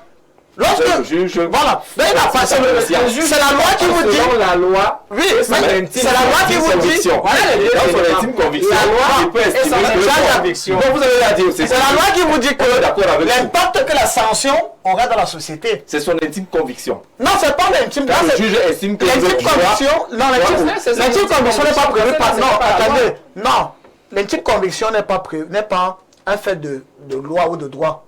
C'est un fait personnel.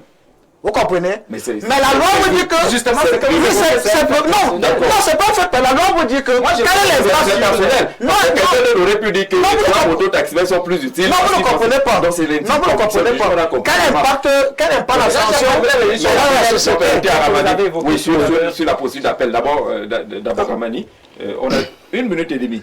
Oui, je soulignais simplement que concernant cette affaire dont nous débattons, il y a le choix de la peine et la fixation de la peine tient compte de certains paramètres. Je suis d'accord avec lui. Il y a dans la loi la possibilité de reclassement de la personne. Est-ce que la personne il vient de passer un concours administratif, il vient d'être intégré à la fonction publique et autres, est-ce qu'on va l'enfermer parce qu'il a commis, c'est pas un petit larcin et autres. Donc le juge regarde aussi ça. Et j'aimerais souligner que comme les téléspectateurs interviennent, certainement, on aurait dû peut-être avoir une question sur la cellule, que le terme cellule même, il n'y en a même pas ça, il n'y a pas ça dans les lois pénales. On parle du local de police judiciaire. Et d'autre part, il y a un élément que j'aimerais aussi soulever, c'est l'élément de la clémence légale. Parce que lorsque vous regardez la réforme du code pénal, la dernière réforme, vous sentez qu'il y a une intention de vider les prisons, enfin vider entre guillemets. Et dans ces intentions, on parle régulièrement de la grâce. Par exemple, la grâce comme un élément aussi sans vous interrompre, avant même la grâce, il y a les circonstances atténuantes. Oui, il y a les circonstances. Que le juge convoque très souvent. Oui, très souvent. Avant même de revenir encore sur la clémence légale, il y a la terminologie aussi juridique, puisque les téléspectateurs nous écoutent. On est certes modeste politologue, mais on s'est frotté à quelques cours aussi. Il y a la terminologie de intime conviction. Il faut bien qu'on s'entende. Dans la Constitution, il n'y a pas ce terme. Dans la Constitution, on dit le juge statue en se fondant sur la loi et sa conscience. Cependant, si vous voulez l'intime conviction, vous devez plutôt aller dans le code de procédure pénale. C'est là où ce mot apparaît. Voilà, j'ai fini en disant qu'il y a un autre élément prévu en matière pénale. Toujours, on peut imaginer que c'était toujours pour vider les prisons entre guillemets, à savoir la libération conditionnelle, dont on parle peu. Oui. La loi a prévu la libération conditionnelle. Et la loi a dit que c'est par décret ou libération anticipée. Les maires sont sur le plateau, je ne sais pas si ça s'applique déjà, que par décret, on peut libérer de façon anticipée un condamné. Que ça s'octroie par décret. Je vois que c'est aussi un champ sur lequel on devait souvent en parler aussi. Sur les condamnés, ils ont purgé la peine, mais entre-temps, ils ont interjeté appel. Ils étaient condamnés à 10 ans de prison. Ils ont fait appel et ils sont là au-delà de 10 ans déjà parce qu'ils n'ont plus jamais été appelés. Le problème souvent, Jean-Jacques, c'est un problème de suivi de dossier. C'est pour ça que moi je dis souvent, c'est qu'une culture que nous devons aussi adopter, c'est de se rapprocher de l'avocat. Les avocats, nous ne travaillons pas seulement pour de l'argent. Quelqu'un a parlé maintenant de la veuve et de l'orphelin. Moi, j'ai plein de procédures où je défends et je ne suis pas honoré. Ça aussi, ça existe. Je ne suis pas le seul à le faire, mes confrères le font. Parce que lorsque vous avez quelqu'un qui suit votre dossier, c'est peu probable qu'une telle chose puisse arriver. Vous voyez, lorsqu'on a condamné quelqu'un, il est en prison. Je vais prendre le cas en matière pénale. Lorsque vous êtes interjeté appel, c'est par déclaration. On dit que ceux qui sont en prison, ils font par déclaration là-bas. Il y a une greffe au niveau de la prison, on envoie maintenant au niveau de la justice, mais ça ne s'arrête pas là. Il y a un mémoire d'appel qu'il faut déposer. Qui est-ce qui rédige le mémoire d'appel pour le compte de celui-là qui est en prison? Les frais de multiplication. Les frais de multiplication, qui les paye? Qui suit le dossier au niveau du greffe? pour que le dossier puisse être réenrôlé. C'est fréquent, ces cas sont fréquents. Pour qu'on puisse notifier. Oui, bien sûr. Très souvent, en fait, moi, je pense que c'est un problème de suivi de dossier. Le principe du double degré de juridiction s'applique toujours et ça s'applique à tout le monde. Je voudrais sortir, Jean-Jacques, avec votre permission, en disant, il y a quelque chose qu'on a toujours parlé sur les plateaux et partout. Si, par exemple, la restitution du corps du délit Corpus delicti est opérationnelle, par exemple au niveau d'une juridiction comme le TCS, pourquoi on ne peut pas aussi essayer de voir comment on peut envisager ça au niveau des juridictions de droit commun pour essayer, n'est-ce pas, d'éviter... N'est-ce pas la sanction réparation dont on parle? Ça fait partie des propositions pour essayer de vider les prisons, entre guillemets. On ne les fermera pas, mais on voit bien qu'il y a des niveaux différents de responsabilité pour qu'on arrive à une situation assez gérable. Et tous ces aspects ont pratiquement été évoqués sur ce plateau. Et nous saluons les gardiens de prison qui nous ont dit que vraiment pensez aussi à nous, parce que face à cette situation, la gestion est compliquée pour les gardiens de prison. On pense à vous et on vous souhaite beaucoup de courage dans le cadre de Jean-Jacques, il y a aussi une dimension politique.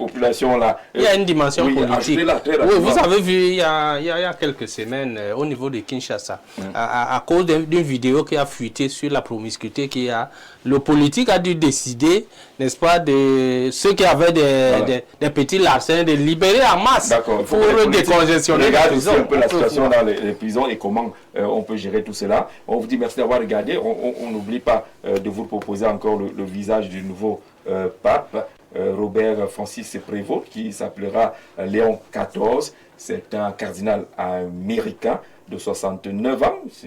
C'est solide encore. En principe, 69 ans devrait être solide.